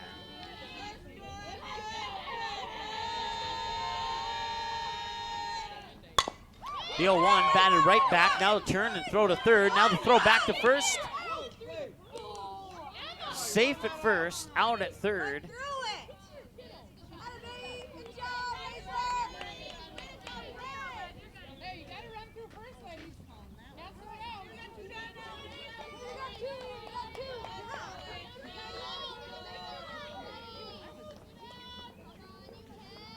So it's a 1-5 on the throw out, force out at third. Chloe Bry, the runner in second. Emma Vagno, the runner on first. And now April Hout, 1 for 2. Single and a ground out. The single went to left field. The ground out was a 1-3 back to the pitcher. I think it was McDonald who was pitching last time she was up. That one grounded right over towards Kopang. Kopang will step on the bag for the third out to get out Chloe Bry. She struggled it, but was able to pick it up in time for the force out. So that'll send us now to the top of the 5th inning. It's 9-6 in favor of Fargo South. Back after this on the ND Sports Channel. Hi, this is Mike Mason with the ND Sports Channel. I started doing sports play-by-play on the radio in January 2016. I can't tell you how many big plays were missed because the station was still on a commercial break. It is our goal to never miss any of the action, which is why we have the game video and all of our promos and sponsor ads. The game will always take priority on the ND Sports Channel. That means you won't miss your son's 80-yard kick return for a touchdown or your daughter's crucial three-pointer to tie up the basketball game late in the 4th quarter. The ND Sports Channel, ND Sports Online.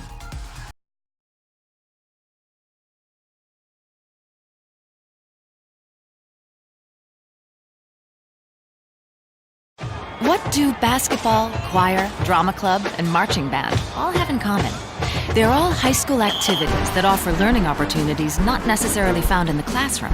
They take up just a fraction of a typical North Dakota high school's budget, and they go a long way to giving young people the tools they need to thrive. High school activities, they're more than extracurricular. They're extra important, too. This message presented by the North Dakota High School Activities Association and the North Dakota Interscholastic Athletic Administrators Association.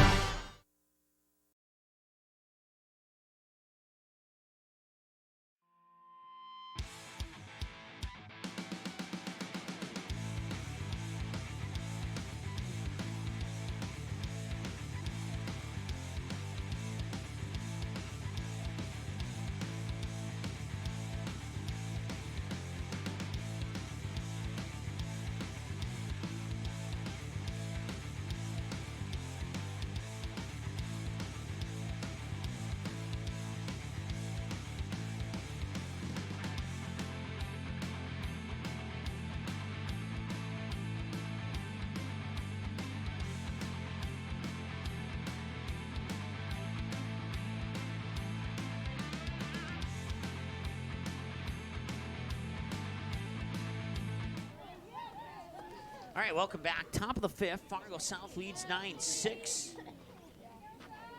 Christy Torgensen finished with 70 pitches, 44 strikes and 26 balls, and now Maddie Esterby will take over the pitching responsibilities in the circle here for the Fargo South Bruins, and we'll see if she can keep the Bruins on top as they lead right now by 3, 9-6, nearing the final chances here for Kindred, Richland.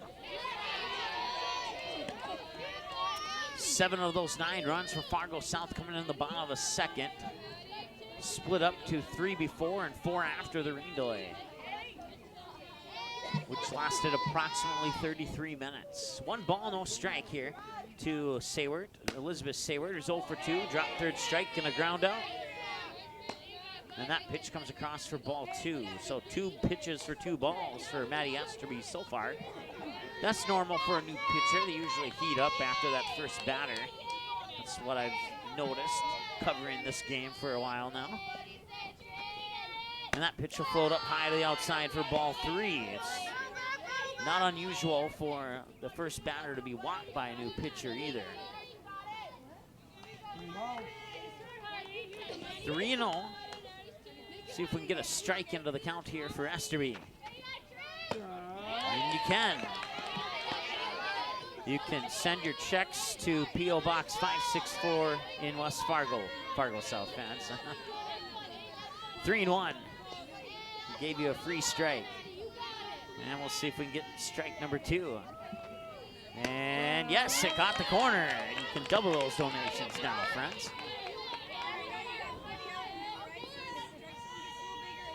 Full count, 3 balls and 2 strikes.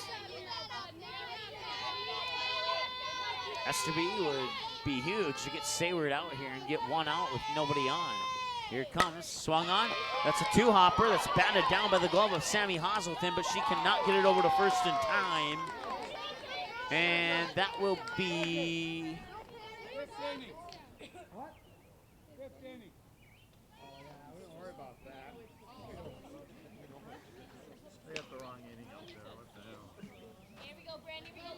We apologize for the explicit language from the umpire there in our crowd mic.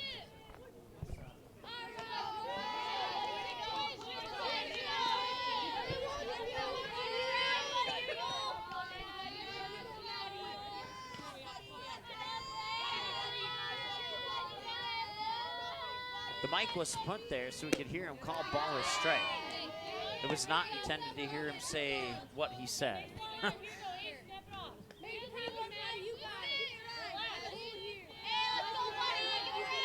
We're going to say that that was a hit. No, we're not. We're going to say it was an error. That'll be a foul ball. So the 1 ball, no strike count turns into a fouled away pitch. And now it's 1-1 as a result.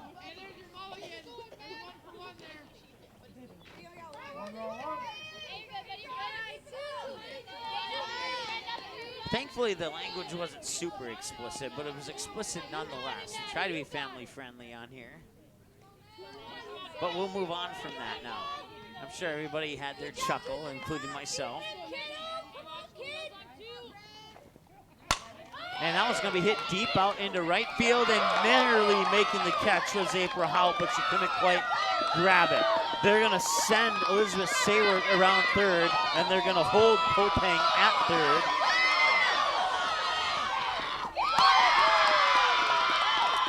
And then they'll send her on the air.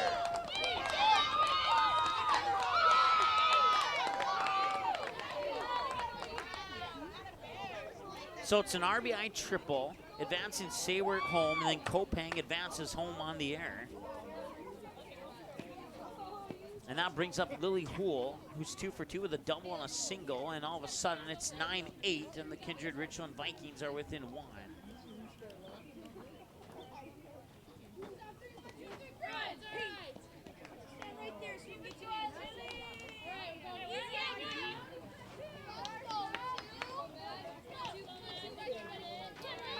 Every time Kindred Richland has scored, Fargo South has responded in the bottom half of that next inning, with the exception of the bottom of the first.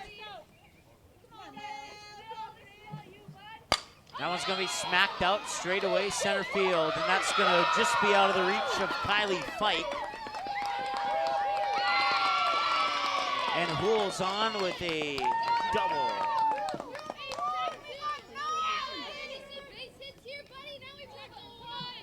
So Maddie O'Lean with a swing of the bat could tie it up here at 9-9. Kindred 8 runs on 10 hits and 8 Fargo South errors and 6 left on base so far, with nobody out here in the top of the 5th. 2 for 3, Maddie O'Lean reached base on an error, followed by a single and a single. Both of those singles went right in the area of Addie Wagner at shortstop. Right where the grass would meet the outfield, or the infield sand, I should say.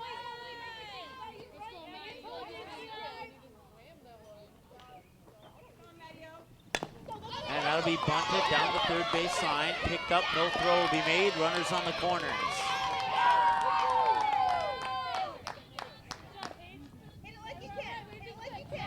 So Lily Houle advances to third off the bunt by Maddie O'Lean, and now we'll see Maddie Birchall, who's 0 for 3 with a flyout, a ground out, and reached on a fielder's choice.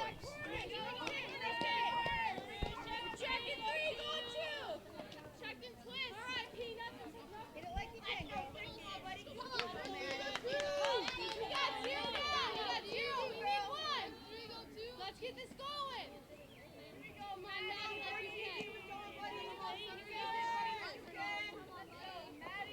Here's the pitch. That comes on the corner for a strike. Oline will advance to second. That goes into the books as a stolen base.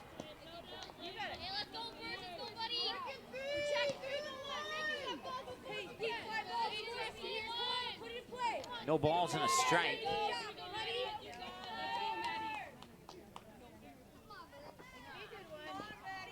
And that'll be grounded. Two-hopper. Addie Wagner had trouble with it. Now they'll throw up to second. It's a rundown. A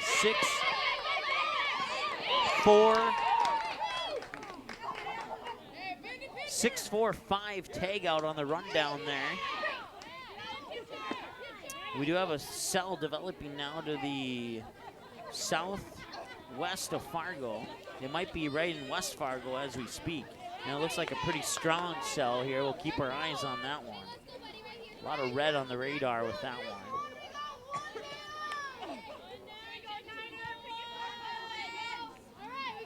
So Lily Hool will score from third on what turns out to be an RBI double.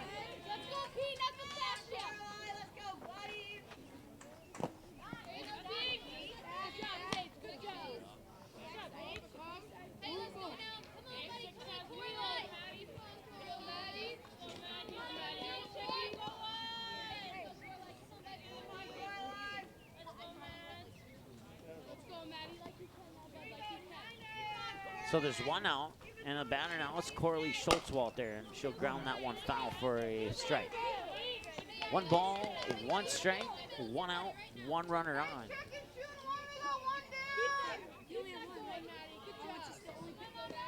Schultzwalter hit by a pitch, a single, and reached base on an error last time at the plate. We're knotted up at 9 apiece here between the Bruins and the Vikings.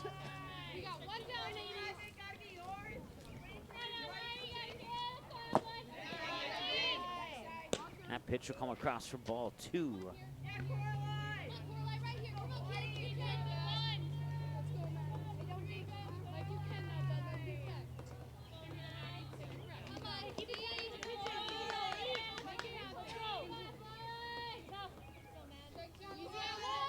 Two balls and a strike. Coralie Schultzwalter, the batter, is a 2-1. Schultzwalter will pop that one up. Drifting back as a second baseman, she cannot make the catch. Birchall will take off for third as the throw comes back in. Maddie Esterby will make sure that the runner doesn't go any further than third. And Schultzwalters is on with another error. So yeah, that would be an error.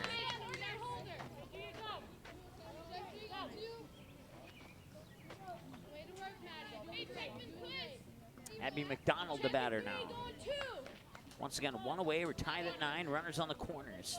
Birchall on third, Schultzwalter on first, and Abby McDonald's 1 for 3 with a single to left field, and a fly out to the third baseman and a ground out to the third baseman.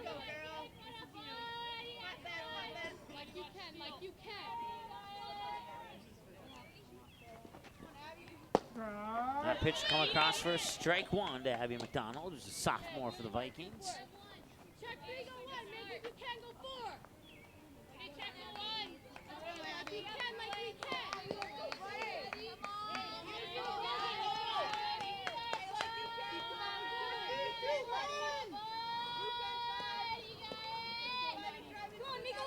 Got Fargo Shanley warming up in the distance there, and field 2, which is right behind field 1 here.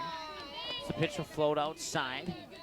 Schrader will wait just a moment to make sure that Birchall stays at third. 1 ball, 1 strike. Gives the ball back to Esterby, and Esterby will set up, get the signal, and wind up for the 1-1 delivery coming up here. We've played 48 minutes since the rain delay. That pitch will hit the corner as it floats outside. 1 ball, 2 strikes. 19 pitches from Maddie Esterby now. 12 of them have been strikes. 1 ball, 2 strikes. The count to Abby McDonald with runners on the corners. Not make that second and third now. And right back towards Esterby, underneath her glove out into center field. 1 run scores, make that 2, and it's a 2-run RBI single for Abby McDonald, scoring Maddie Birchall and Coralie Schultzwalter from third and second.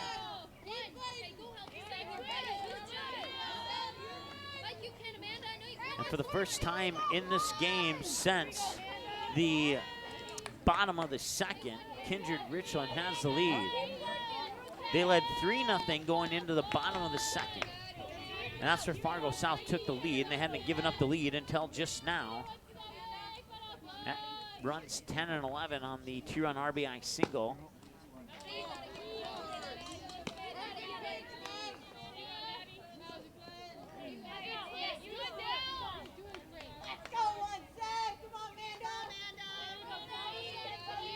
Amanda Raisler, 0 for 3, reach base on an error, a fly out and a ground out.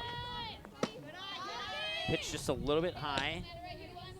Could have been maybe a strike, but it's a ball. 2 balls and 2 strikes. The count now to Amanda Raisler. Runner on first is Abby McDonald. 2-2, swatted at. Throw out to second. Now the throw to first will not occur. But they will get the out at second on McDonald on the fielder's choice. Raisler is on.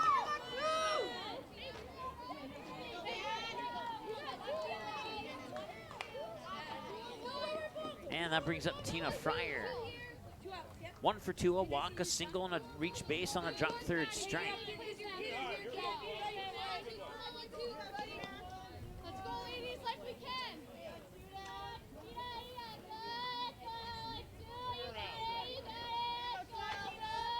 And that one's going to be smacked out left center field, and it will drop. Neither the center fielder, Kylie Fike, or Mackenzie Schrader from left could get there in time. Hesitating at third is Amanda Raisler, and she'll stay there. And Christina Fryer's on with a double. A well-hit ball out into left center. That puts 2 runners in scoring position for Elizabeth Saywert, who's 1 for 3 with a drop third strike, a ground out to the third baseman, and then an infield single, her last time at the plate. Batter number 7 in the lineup here for the Vikings. Top half of the 5th, 2 away, and the Vikings lead 11-9.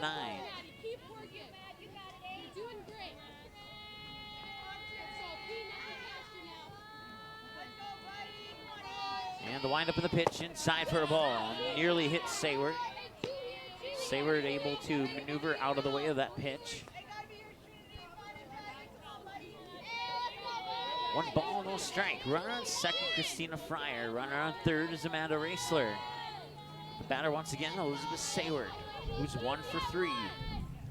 Plate appearance number 4 of the contest, and here's the pitch. Swung on, foul down the third baseline, 1-1.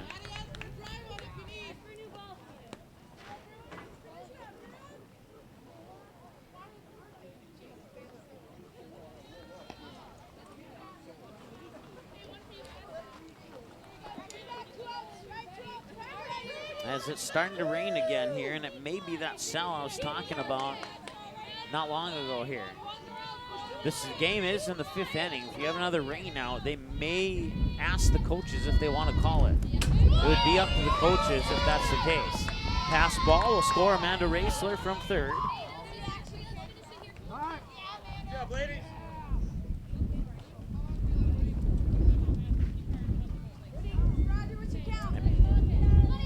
1 ball, 1 strike to Elizabeth Saywert.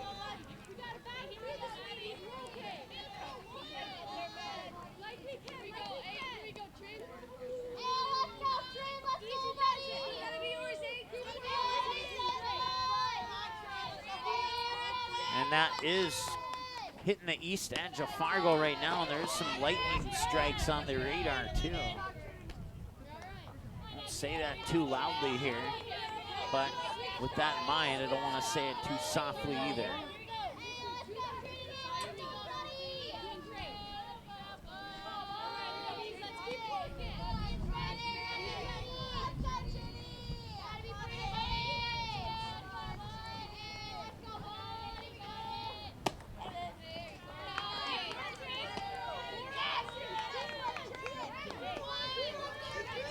Looks like the worst of this cell is in West Fargo right now, but there is a little bit heavier system directly south of Fargo, moving right over the heart of Fargo. So we will see some rain, but I don't think it's going to be anything extravagant like it was the first time around. Let's go, ladies.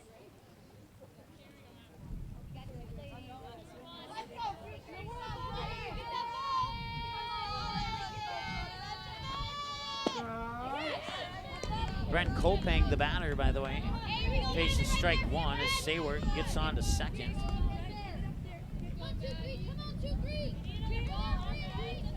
As the rain starts to come down once again. Like I said earlier here, since this game is in the 5th inning, if they do put it into another delay, the umpires have the authority to ask the coaches if they want to just call the game. That will be an option here if it gets to that point. But right now, we'll worry about that when that happens. And it's 1 ball, 1 strike now as the ump will get a dry ball up to Maddie Esterby. 1 ball, 1 strike with 2 away, 12-9 in favor of Kindred Richland. Forgot to add that last run to our scoreboard there.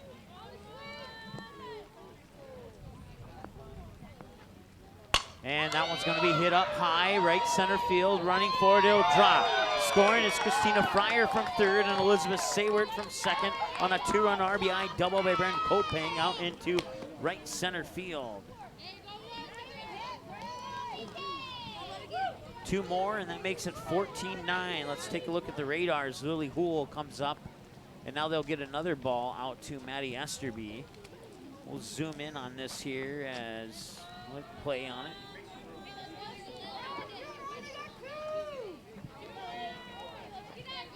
And the stronger part of this rain cell is in West Fargo right now. And it's heading due north. Now there is a not quite as strong cell straight south of Fargo moving north, but the worst of that is in West Fargo right now. We'll keep our eyes on that. We were showing some lightning bolts on the radar earlier, but they have disappeared. 1 ball, no strike to Lily Houle, who's 3 for 3 with a double, single, and a double. 14-9. Kindred has scored 8 here in the top half of the 5th, and all 8 of those runs have come with 2 outs on the board.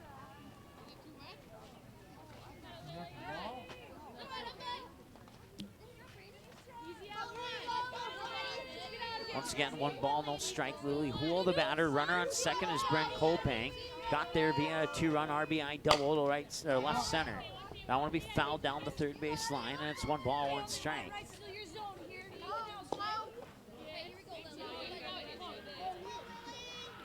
57 minutes since the continuation or the restart of the game from the last rain delay.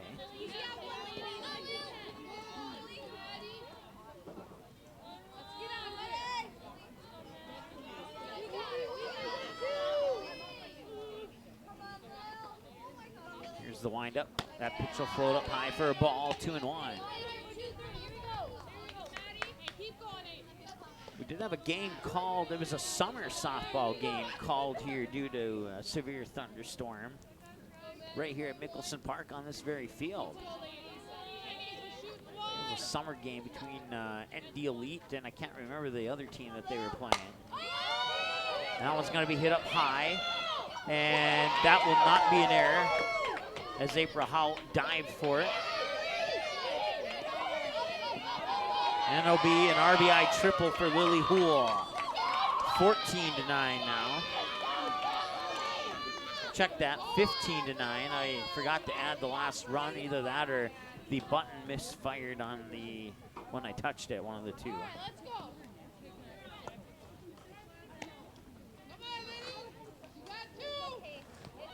Maddie Oline, 3 for 4.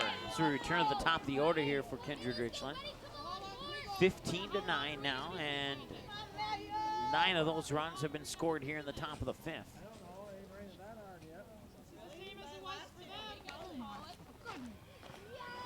And I think they might be considering ending this game here. I heard through the crowd mic something about calling the game. So we'll see what they do here. If the Vikings can score 4 more runs, the 10-run rule would go into effect. That pitch comes outside for a ball, and that may be a result of a wet ball. Lily Houle, the runner on third. Maddie O'Lean is the batter.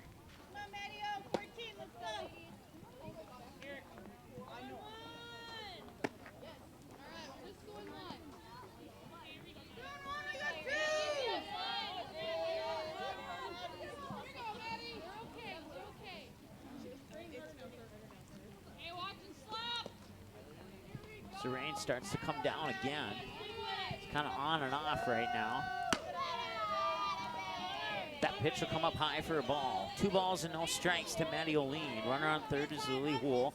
15-9 in favor of the Kindred Richland Vikings on 17 hits and 9 Fargo South errors. They have left 6 on base in this game so far.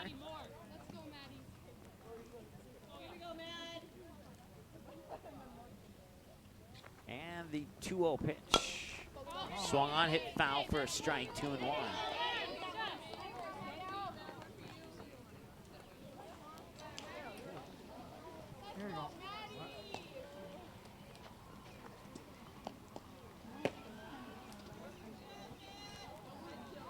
As they continue to exchange balls here. Pull up the radar one more time. The heaviest part of this cell is over Fargo right now. So if we can wait this out another like 2 or 3 minutes, we'll see some light rain and then we'll have no rain at all. So that's the good news looking at the radar. 2 balls and a strike, 40 pitches, 24 of them have been strikes for Maddie Esterby. Make that 25. She'll pick that up, fire it over to Vagno for the 3rd out. And the Fargo South Bruins will get out of this inning. Still not down by much here, 15-9, bottom of the 5th, and listening through the crowd mic to Fargo South coach. They are going to continue playing the game, at least it's up to the officials, I guess, but Paige Schrader will be the first batter. Batters 8, 9, and 1 are the scheduled batters here for Fargo South in the bottom half of the 5th. The officials are discussing with, I believe that's Sam Brand.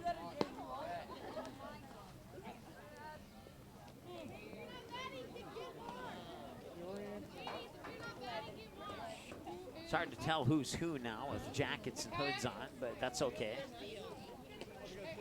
They need to stay warm out there. We're in the press box, not being affected by the weather out there. And now the umpire's going to make a trip over to the Fargo South dugout. But it appears that we will continue to play here. He's going to go talk to head coach. And they're just going to re-enter a player. That's what the conference is about.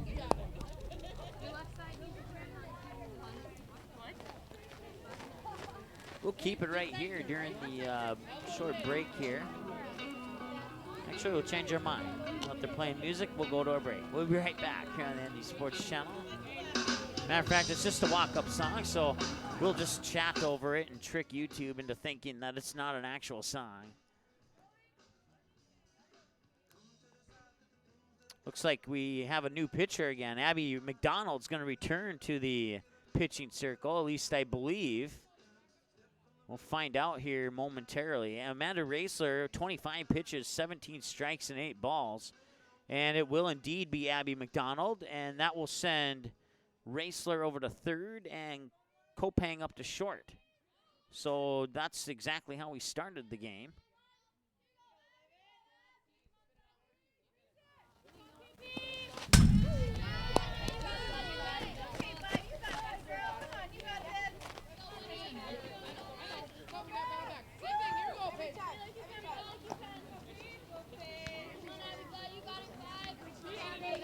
All right, so Raisler to third, Kopang to short, and Abby McDonald back in the circle here for the Kindred Richland Vikings.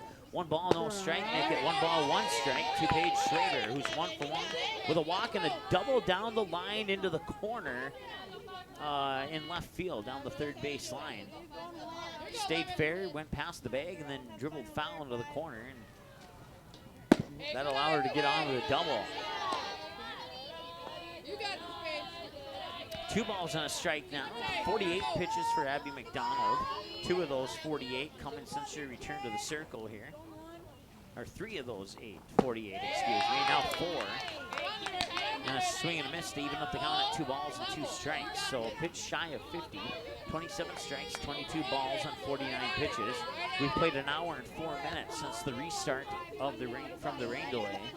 That lasted approximately 33 minutes. We were approximately 20 minutes into the game at that point when that occurred. So if you add that up, it's an hour 24, an hour 54, an hour 57 approximately, the time of this game, including the rain delay.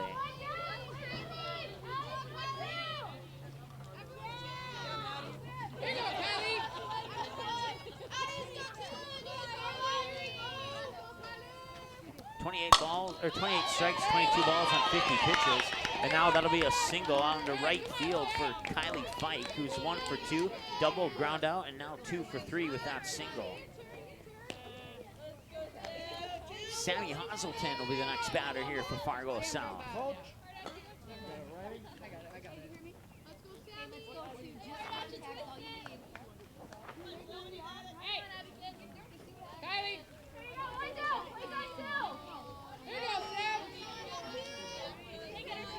Sammy Hazelton once again with the runner on first, Kylie Fike. Showing bunt.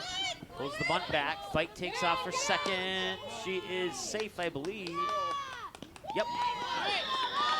She's in with the stolen base.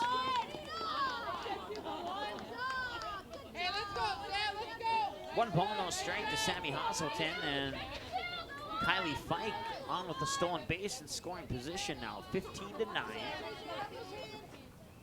Pitch will come high outside for ball 2. 2-0, 1 away, runner on second. Fargo South trails by 6 with a runner in scoring position here.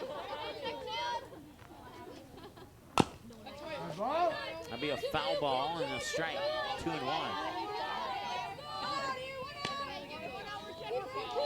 They have 8 outs to work with, and they need at least 6 runs, assuming that Kindred Richland doesn't score any more than they have right now. 2 balls and a strike, 1 away, runner on second. That pitch appeared to come over the plate, but below the knees for a ball 3.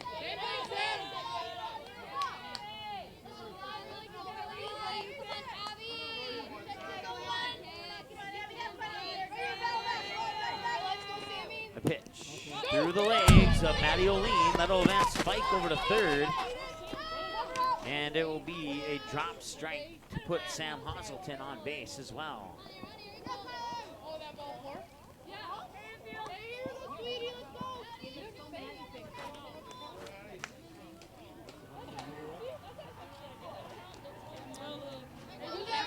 So Sammy Hazelton reaches first on the walk, and Kylie Fike will get credit for the stolen base at third, and that'll bring up Maddie Esterby. Hit by a pitch and a ground out on her 2 plate appearances so far in the contest. And this is plate appearance number 3 with the runners on the corners. And another through ball, and that will advance Hazelton up to second.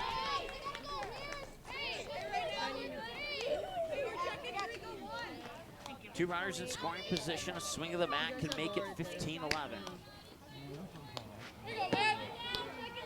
As they look to get another dry ball into the game here. 1 ball, no strikes. Maddie Esterby, the batter. Runners on second and third include Sammy Hazelton on second, Kyler Fike on third. They'll be batted down and fire over to first. Not there in time. She's safe and the run will score. It's Kyler Fike. And the Bruins have 1 more and it's 15-10.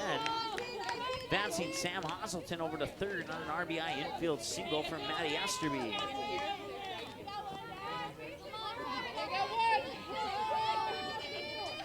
So runners on the corners for Mackenzie Schrader. 1 for 1, a walk, hit by a pitch, and a double to deep left. That pitch will come outside. Now the throw up to second will not be in time. Maddie Esterby gets the stolen base on second. That puts 2 runners in scoring position. A swing of the bat can make it 15-12. course, Mackenzie Schrader, if she could get a little bit more sauce on the hit that she had a couple innings ago, could make it 15-13 if she could send it over the fence like she almost did her last at bat. 1 ball, 1 strike as a result now on that last pitch there to Mackenzie Schrader. That's 60 pitches from McDonald now. 32 of them have been strikes. 1 hour, 9 minutes since the restart, and that one will be fouled away for the second strike.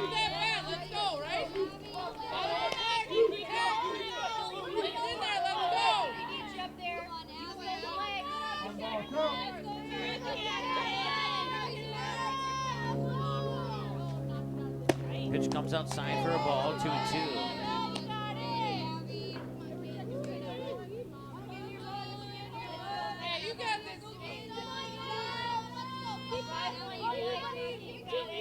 And the 2-2 pitch from McDonald, and swing and tip foul. It'll remain 2-2 as a result. Once again, runners on second and third include Maddie Esterby on second, Sammy Hazelton on third. Mackenzie Schrader, the batter, 1 for 1 with a walk, hit by a pitch and a double. The double that came just shy of a home run. McDonald lined up and delivered 2-2, number 2. Swing and a miss, and Schrader down on strikes. That's 2 away now, and brings up Addie Wagner. Wagner 2 for 3, a fly out, a double, and a single. The fly out, her first at bat in foul territory, or Amanda Racer, the third baseman, made the catch. And then she would double in the shallow right field and then single in the medium center field her last time at the plate. This one will be fouled into the dirt for strike 1.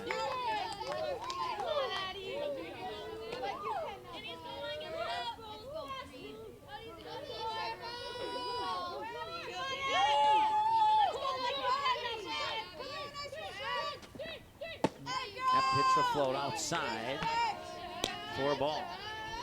1-1 the count now. 1 hour and 11 minutes since the restart.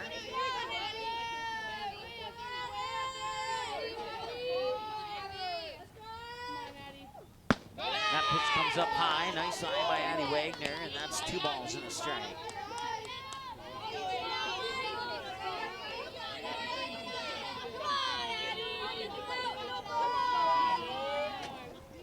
And Addie Wagner's going to send that one into left center, and not being able to make the grab was Elizabeth Sayworth. Hazelton scores from third, and Maddie Esterby scores from second. It's a 2-run RBI double for Addie Wagner out into left center field.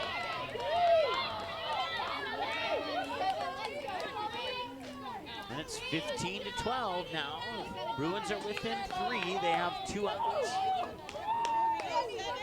Chloe Bry, 2 for 3. Fly out to the second baseman. Since then, 2 singles on her last 2 plate appearances. And a single here just might score Addie Wagner.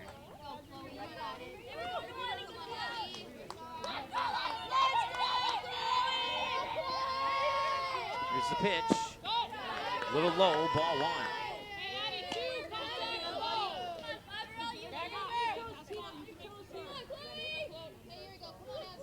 Rain has now exited the area. It's wet out there, but there's not raining. If it is, it's nothing more than a drizzle.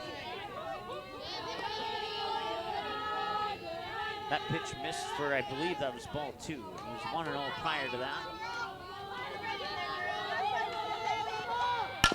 Now be hit right in the direction of Maddie Birchall. Birchall fired to Taryn Johnson for the out. They'll strand Wagner in scoring position, but they do get 3 across the plate here in the bottom of the 5th to pull within 3. Fargo South, 12 runs on 14 hits, no Kindred Richland errors, and 4 left on base. Make that 5 left on base, and Kindred Richland is up to bat next. They have 15 runs on 17 hits and 9 Fargo South errors and 7 left on base. It's the top of the 6th. We're going to return after this on the ND Sports Channel. Okay, here are 3 important reasons why your son or daughter should play a sport in high school. Number 1. High school sports teach valuable life lessons like self-discipline and time management skills. 2. Teens who play a high school sport have better grade point averages. And number 3. High school sports are safer than ever before. This message presented by the North Dakota High School Activities Association and the North Dakota Interscholastic Athletic Administrators.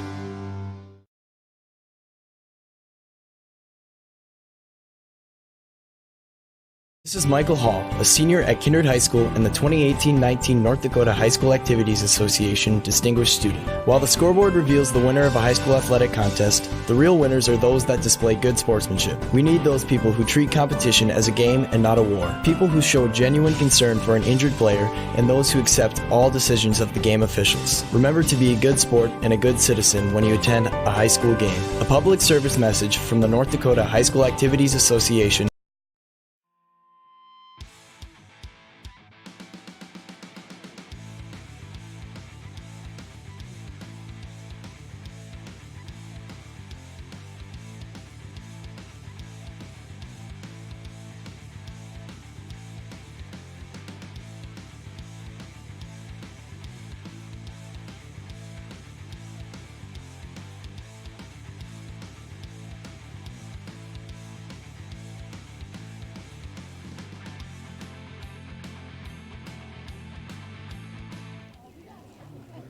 All right, welcome back. Top of the sixth inning. 15-12 in favor of Kindred Richland here. Fargo South hanging around. The East-West Tennis Classic in Minot has now been canceled because of rain. That update just came into us a little bit ago. So if there's any tennis fans, you can tune into softball since tennis has been canceled. So 15-12, top of the sixth. And that'll be hit right over to Addie Wagner. Fires it over, and they got it there in time.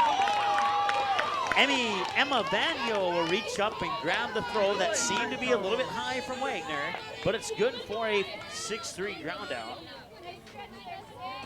First out, that brings up Coralie Schultz-Walter, who's 1 for 3. Hit by pitch, a single, and then on their last 2 plate appearances in a row, reached base on an error.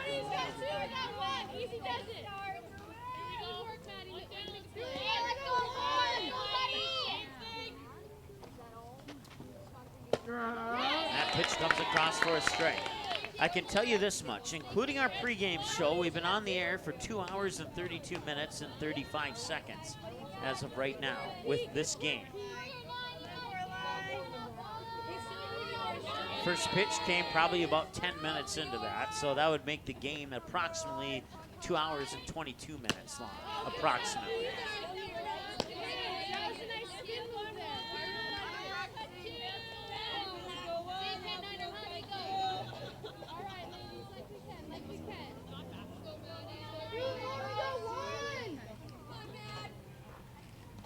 Schultz-Walter will call for time.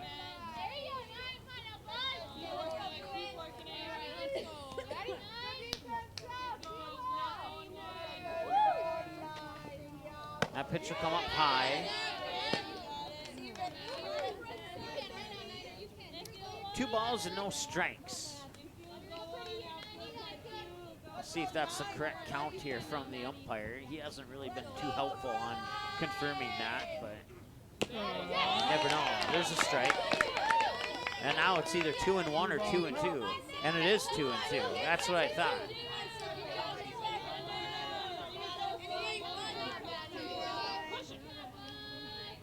Maybe he heard me. Who knows?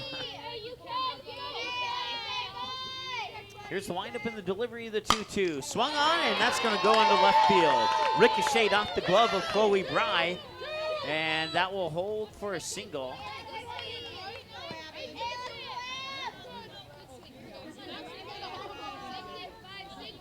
So after reaching base on an error, her last 2 trips to the plate, she finally gets on with a hit. And now it's Abby McDonald, 2 for 4. A single, a fly out, a ground out, and a single. The singles went to left field and right center. Left field, her first at bat. Right field, her most recent trip to the plate. The 2 trips in between that were the ground out and the pop out. 1 away, top of the 6th. And here's the first pitch to McDonald, and McDonald will rifle that one foul down the third base line for strike 1. Schultz-Walter off the retreat, 42.7 feet back to the first base bag. It's just an estimate, folks. 60 feet between back bases, in case you're curious.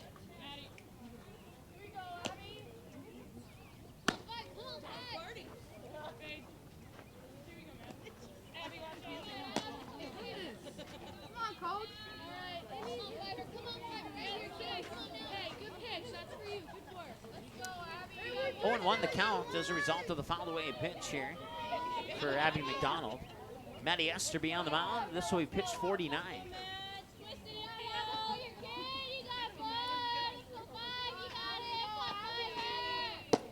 Nice pitch there by Esterby to get it on the inside edge, and it's 0-2.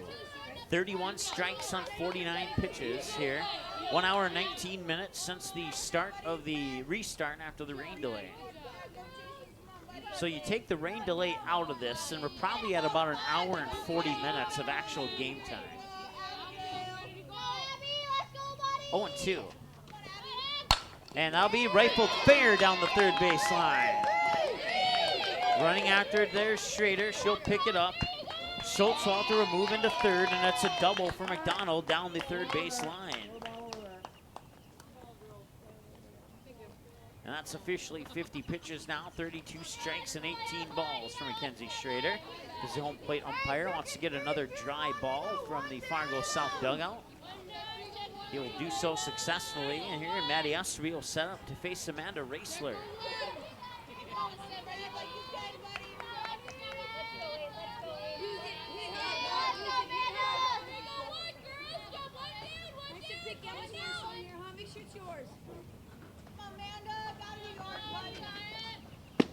Raisler takes the first pitch for a ball, and if you're asking me, it might have been a close call to being a strike.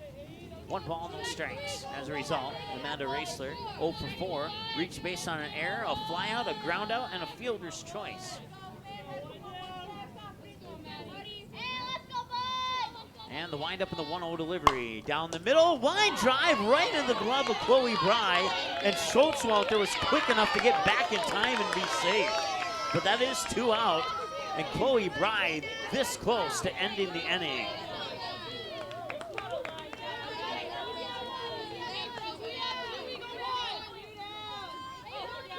Line drive out to the third baseman.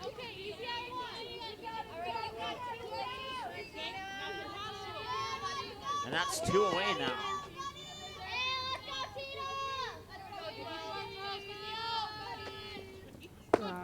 Pitch comes down for a strike to Tina Friars. 2 for 3 with a walk, a single, a drop third strike, and a double.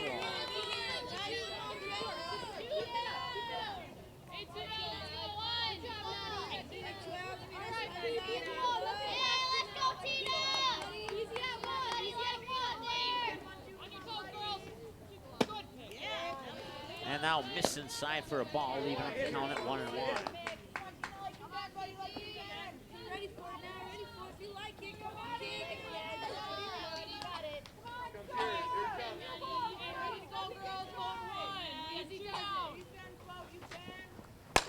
Now it'll be fouled away, first baseline, out of play.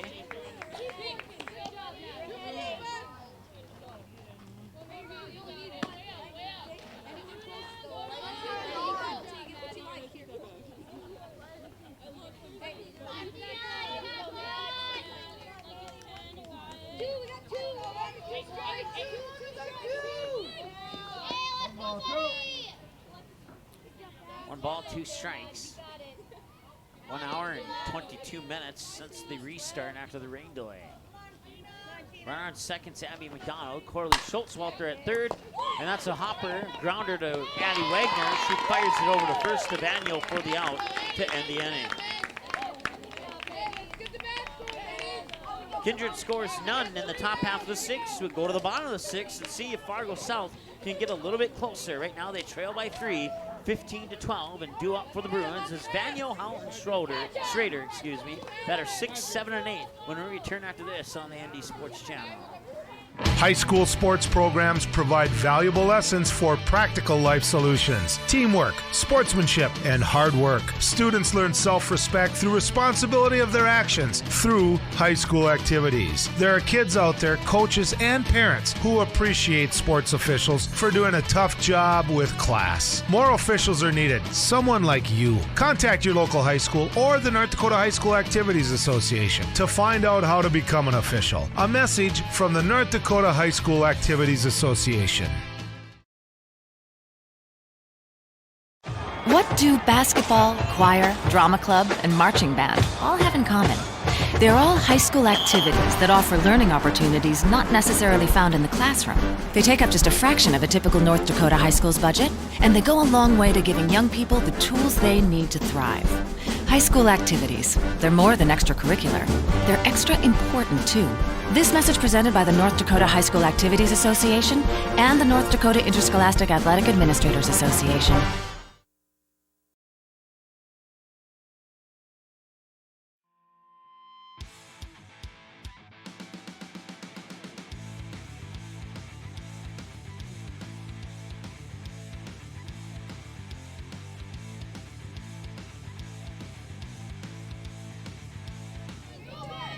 All right, bottom of the 6 now. Pitch comes in for a strike to Emma Vano, who's 2 for 3 with a single, a ground out, and a single. Actual game time is now right around the 2-hour mark. So we've been on the air for 2 hours and 40 minutes. Had approximately a 33-minute rain delay and about a 10-minute pregame show. So that's 43 minutes. We're at 2:41. So that put the game time minus the rain delay at an hour and 58 minutes. So an hour and 58 minutes at 4:37 p.m. We'll try and keep that track of that. That one's fouled away into right field. 0-2 to Vano, who's 2 for 3. The single ground out on a single. Bruins need 3 runs here to tie this thing up. They have 6 outs to work with here in the bottom of the 6th and the bottom of the 7th.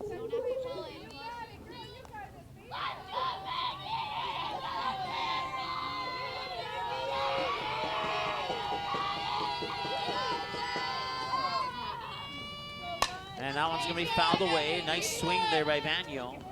Fortunately, went the wrong direction. It'll remain 0-2. And Vano will face pitch 75 from Abby McDonald. 41 strikes on 74 pitches. And pitch 75 coming up here on the 0-2 delivery. Up high for a ball. 34 balls, 41 strikes, 75 pitches. And we're 10 seconds away from the 2-hour mark of the ball game.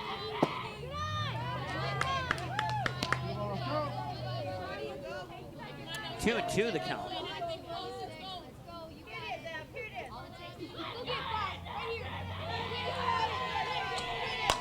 That one's going to be fouled away and will remain 2-2.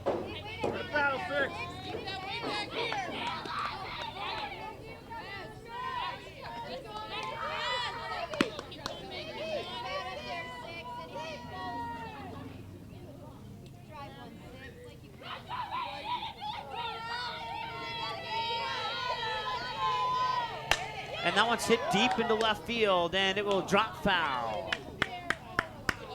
She'll have to come back and try that one again.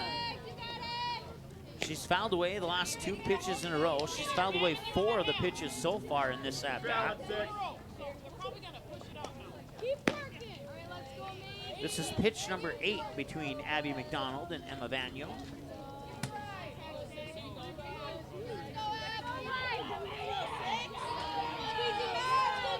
Two balls, 2 strikes. Set out into right field and over the right fielder's head. Daniel's going to go to second, and they will hold her there. She's on with a double to right field, and that brings up April Hout. 1 for 3, a single, ground out, and a fielder's choice. The single went into shallow left. Her first time at the plate.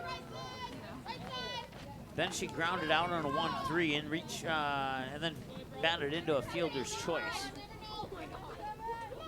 on a force out at third that, if I remember correctly, ended that particular inning. Now she's showing bunt. Bunts it down the third baseline. Picks it up, throws it up to first. They'll get the out. That advances Vano over to third. Hey, April, perfect. Great job. Oh, come here. Okay, let's go. Out. Straight out. Okay. That's the perfect thing I wanted to do. Okay, good job. Here you go, babe. And Fargo Davies defeats Northern Cass in 8 innings by a score of 11-10. That is a field 3 score.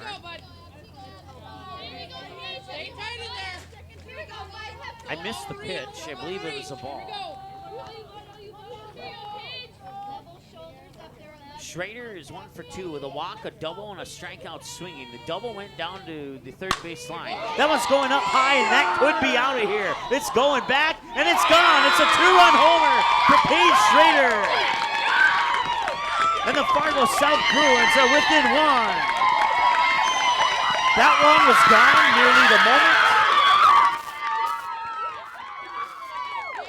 nearly the moment you heard the crack of the bat. That one had a high launch angle and it was going fast. And that makes it 15-14. And now we'll see Kylie Fike as Paige Schrader will bomb it out of here over the left center field fence.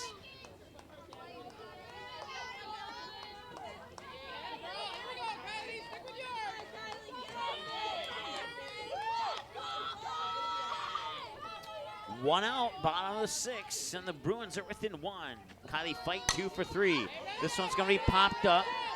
Foul territory, it'll land in play, but nobody will make the catch. It'll go into the books as a strike. Fike 2 for 3 once again. A double out into left center, and then she grounded out on a 5-3, and then a single into shallow right. And now it's an 0-1 count on the fouled away pitch there. And Sammy Hazelton is on deck. 1 away, bottom of the 6th. Kindred has gotten 2 runs so far here in the bottom of the 6th via that 2-run homer by Paige Schrader.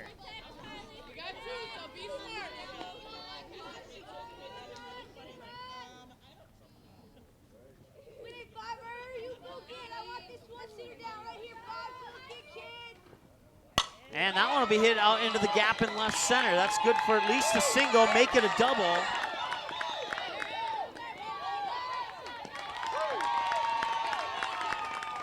She'll get credit for a single, and then she'll reach second on the error by the center fielder. I believe that's the first error of the game. Yep, that's the first error of the game by the Kindred Richland Vikings. And it puts the tying run in scoring position, and that brings up Sammy Hazelton.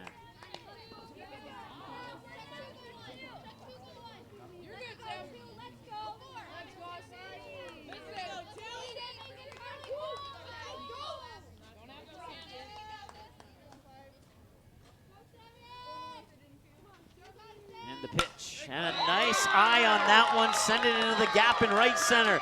Rounding third is Kylie Fike, and we are tied, and the play at second, safe. It's an RBI double for Sammy Hazelton. We are knotted up at 15 here in the bottom of the 6th with 1 away. And Maddie Esterby is up next for the Fargo South Bruins, and now head coach Sam Brandt is coming out to the circle to have a chat with her players. And it looks like they're going to switch. They're going to put Amanda Raisler back in the circle here. So McDonald is done with her second of 2 appearances. 85 pitches, 50 strikes, 35 balls so far. Amanda Raisler will come back for her second appearance in the pitching circle here for the Kindred Richland Vikings. That will move. Let's see here. I believe Kopang the third. Let's check here. Cannot tell at the moment.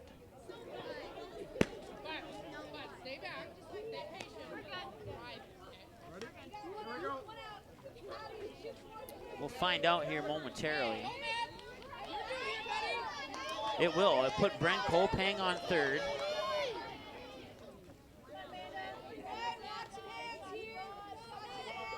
And I'll put Abby McDonald at shortstop. So Raisler now throws pitch 26. Reach for it outside, Esterby did, strike 1. Esterby 1 for 2, hit by a pitch, a 1-3 ground out, and then hit a single her last time at the plate. We're tied at 15 with one away here in the bottom of the 6th. And it's an 0-1 count to Maddie Esterby, the sophomore for the Fargo South Bruins.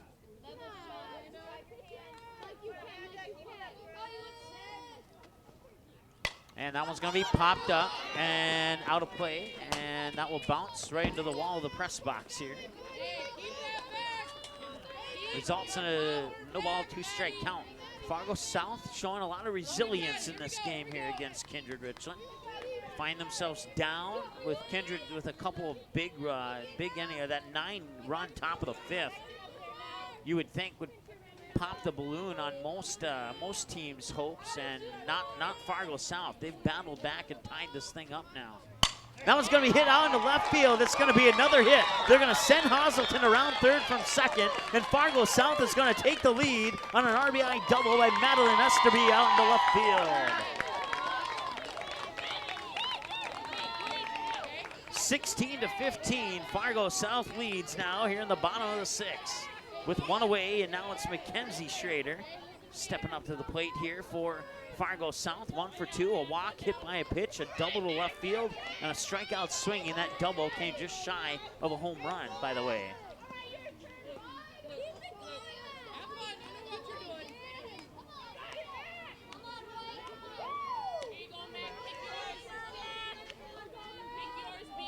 The bats have come alive here for the Bruins in the bottom of the 6th.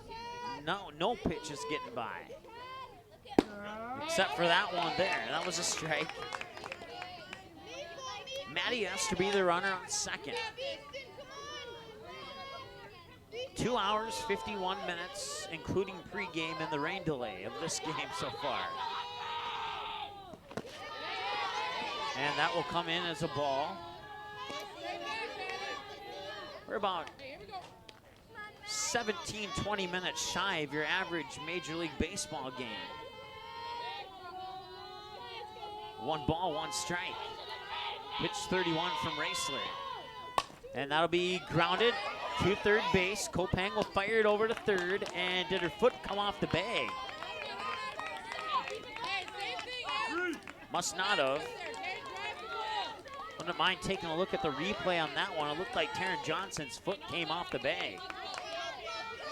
But it'll go into the books as a 5-3 ground out.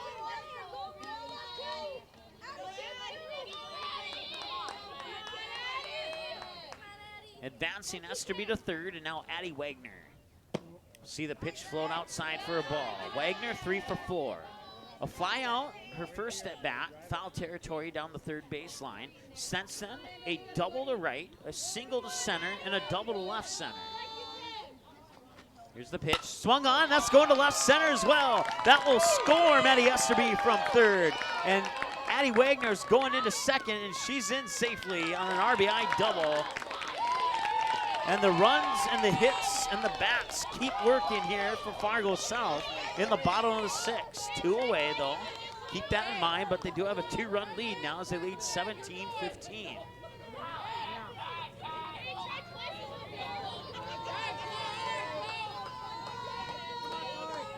Two hours, 53 minutes. Keeping an eye on that clock there. I've never called the game with pregame that's gone 3 hours. That one is going to go into right center. They're going to send Addie Wagner around third from second, and here comes the throw to second, and it's another RBI double, this one to right center field, scoring Addie Wagner, and it's another run, and the Fargo South Bruins lead increases to 18-15.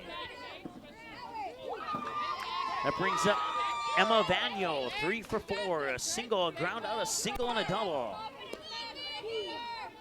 Single to right field, a ground out on a 1-3, and then follow that up with an infield single towards third base, and then the double to right field over the head of Christina Fryer. And it seems like Fargo South has just flip-flopped their batter and their second baseman here on the last 3 at-bats, if not 4 at-bats. It seems that way. I'd have to be sure. Look at the scorecard here. That one's going to go out into right field as well. That one's going to be caught. That will end the inning. The crack of the bat was so loud on that one that it caused our microphone to go to over-extort and go silent for a moment. Never had that happen before. Well, let's take a look at the chart here. 6 runs in the bottom half of the 6th for Fargo South to take an 18-15 lead. Fargo South, 18 runs on 21 hits and 1 Kindred Richland error. They have left 6 on base. We head to the top of the 7th. Kindred needs to score 3. If they don't, Fargo South wins. Time of the game with pregame, 2 hours and 55 minutes and 30 seconds. We might hit that 3-hour mark. We'll be back in a moment here on the ND Sports Channel. Paper tickets.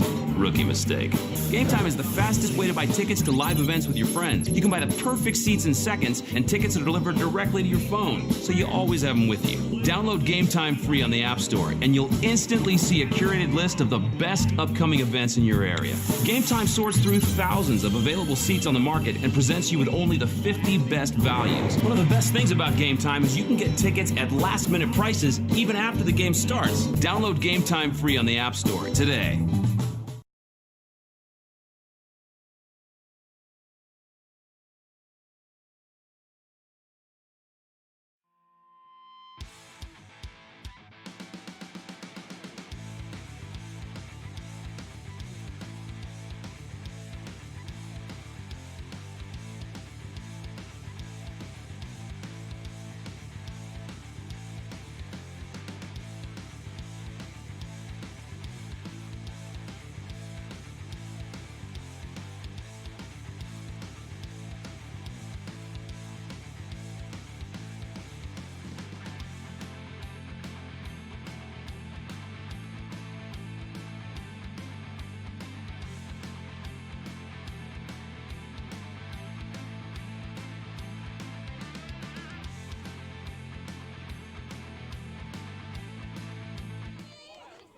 All right, welcome back. Top of the 7th, and it's up to Elizabeth Saywart, Bryn Kopang, and Lily Houle to score at least 3 runs.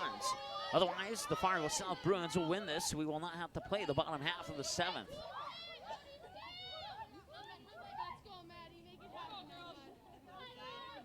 A total of 18 runs have been scored in the last 3 half innings. Grounder to Wagner, and she got it there in time for the 6-3 ground out. That's 1 up, 1 down for the Kindred Vikings, and they're down to 2 outs now, but keep this in mind. Kindred has scored most of their runs with 2 outs on the board, so we'll see if that happens this time around or not. Bryn Kopang, 2 for 3. Fielder's choice, hit by a pitch, a triple to center field, and a double to right field. In that order on her 4 plate appearances so far in this contest. Esterby will toss pitch number 58. Strike 1 to Kopang.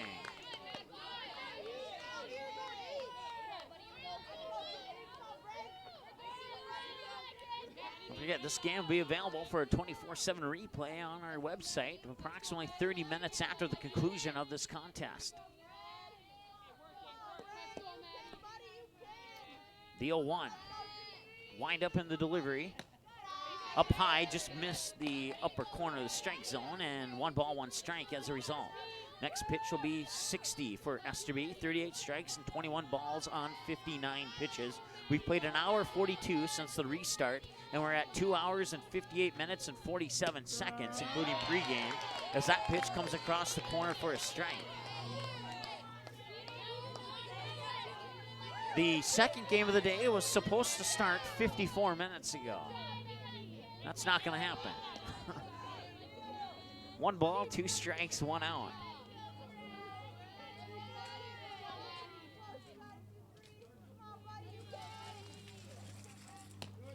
And that pitch will come outside.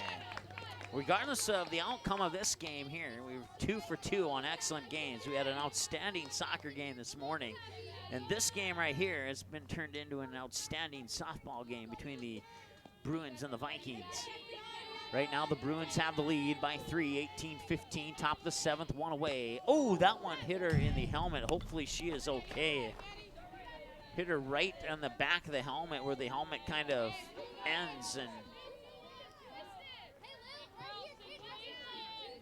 looks like she'll be okay there.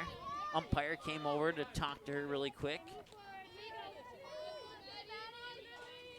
So Lily Houle is a perfect 4 for 4. A double to left field, a single to left field, a double to right center, and a triple to right field. In that order on her 4 plate appearances. If she hits a home run, that'll be the cycle for Lily Houle. And there it goes to left field, and making the grab is Mackenzie Schrader, and that's 2 away.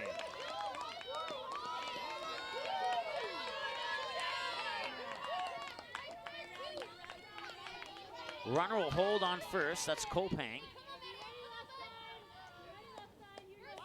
And now it's up to Maddie O'Lean. With 2 away, she's 3 for 5. Reach base on an error, a single, a bunt, and a ground out.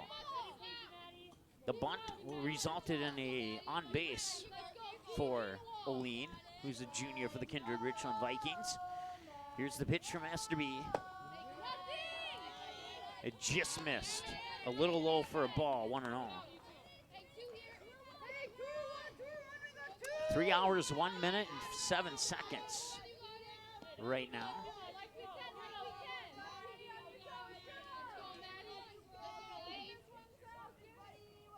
And the windup in the 1-0 pitch. Up high for ball 2.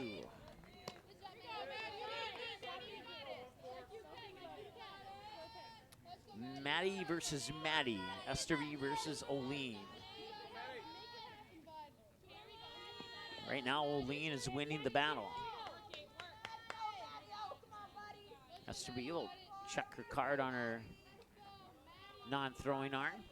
Wind up and deliver the pitch. And that'll be grounded, and it'll find its way into right field. Rounding second is Brent Kopang. She'll go into third.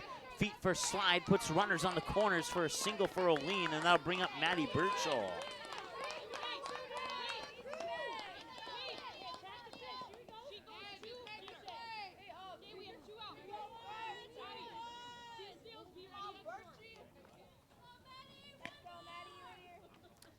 Birchall's 1 for 5, a fly out, a ground out, a fielder's choice, a double, and a ground out.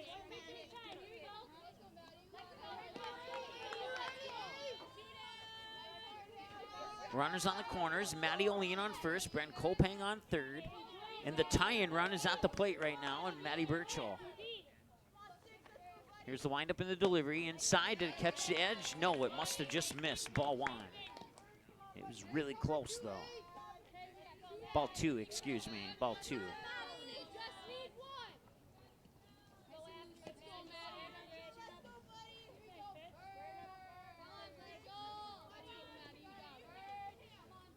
And the 2-0. Swung on. That will not, well, it will get by Addie Wagner, and a run will score.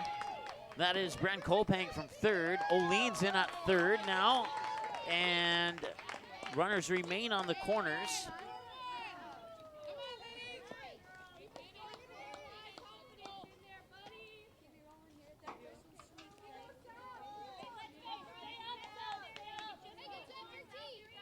That brings up Corley Schultzwalter, 2 for 4.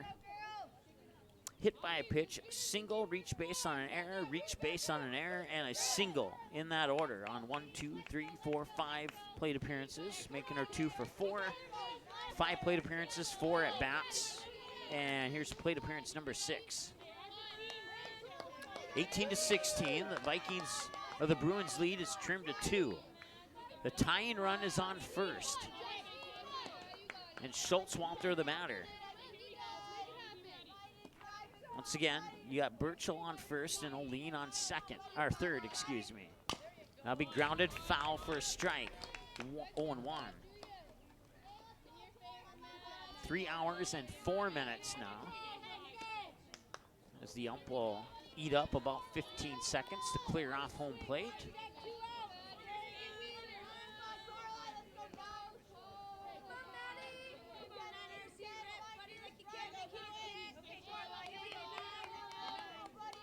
See if Kindred can battle back the way Fargo South did in the bottom of the 6th. That pitch will float outside for a ball, and it's 1 ball, 1 strike as a result here for Corley Schultzwalter.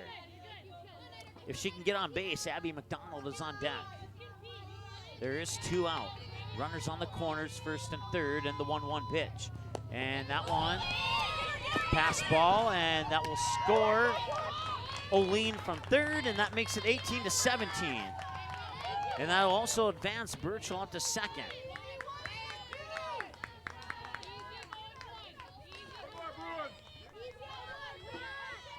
Two balls and a strike as a result.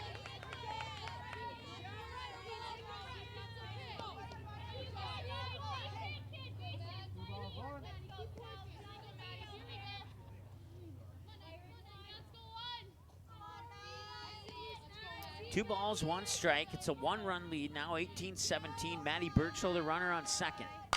That'll be grounded towards Addie Wagner. Wagner will fire it over. That's the game. And the Fargo South Bruins will hang on and win by the final score of 18-17 over a really good Kindred Richland Vikings team.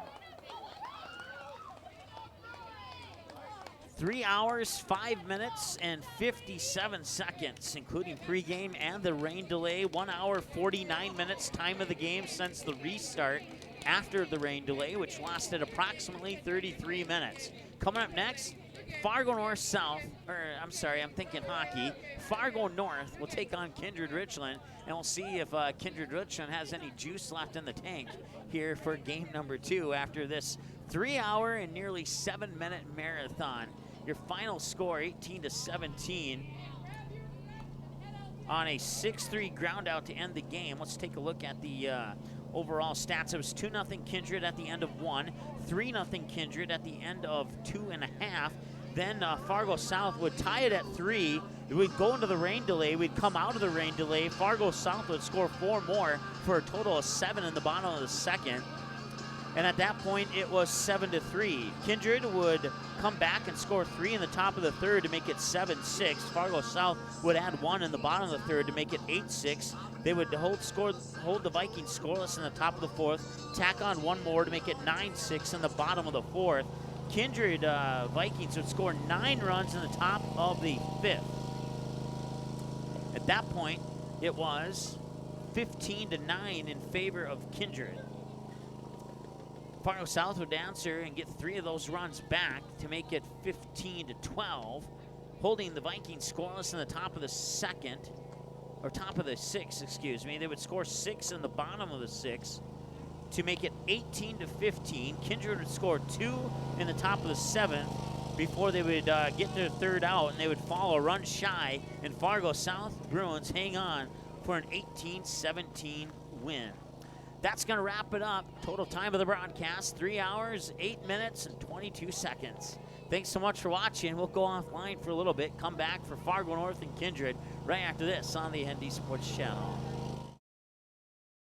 Thanks for watching this presentation of the ND Sports Channel. Did you miss any of the game? Check out Game Rewind on our website at ndsportschannel.com.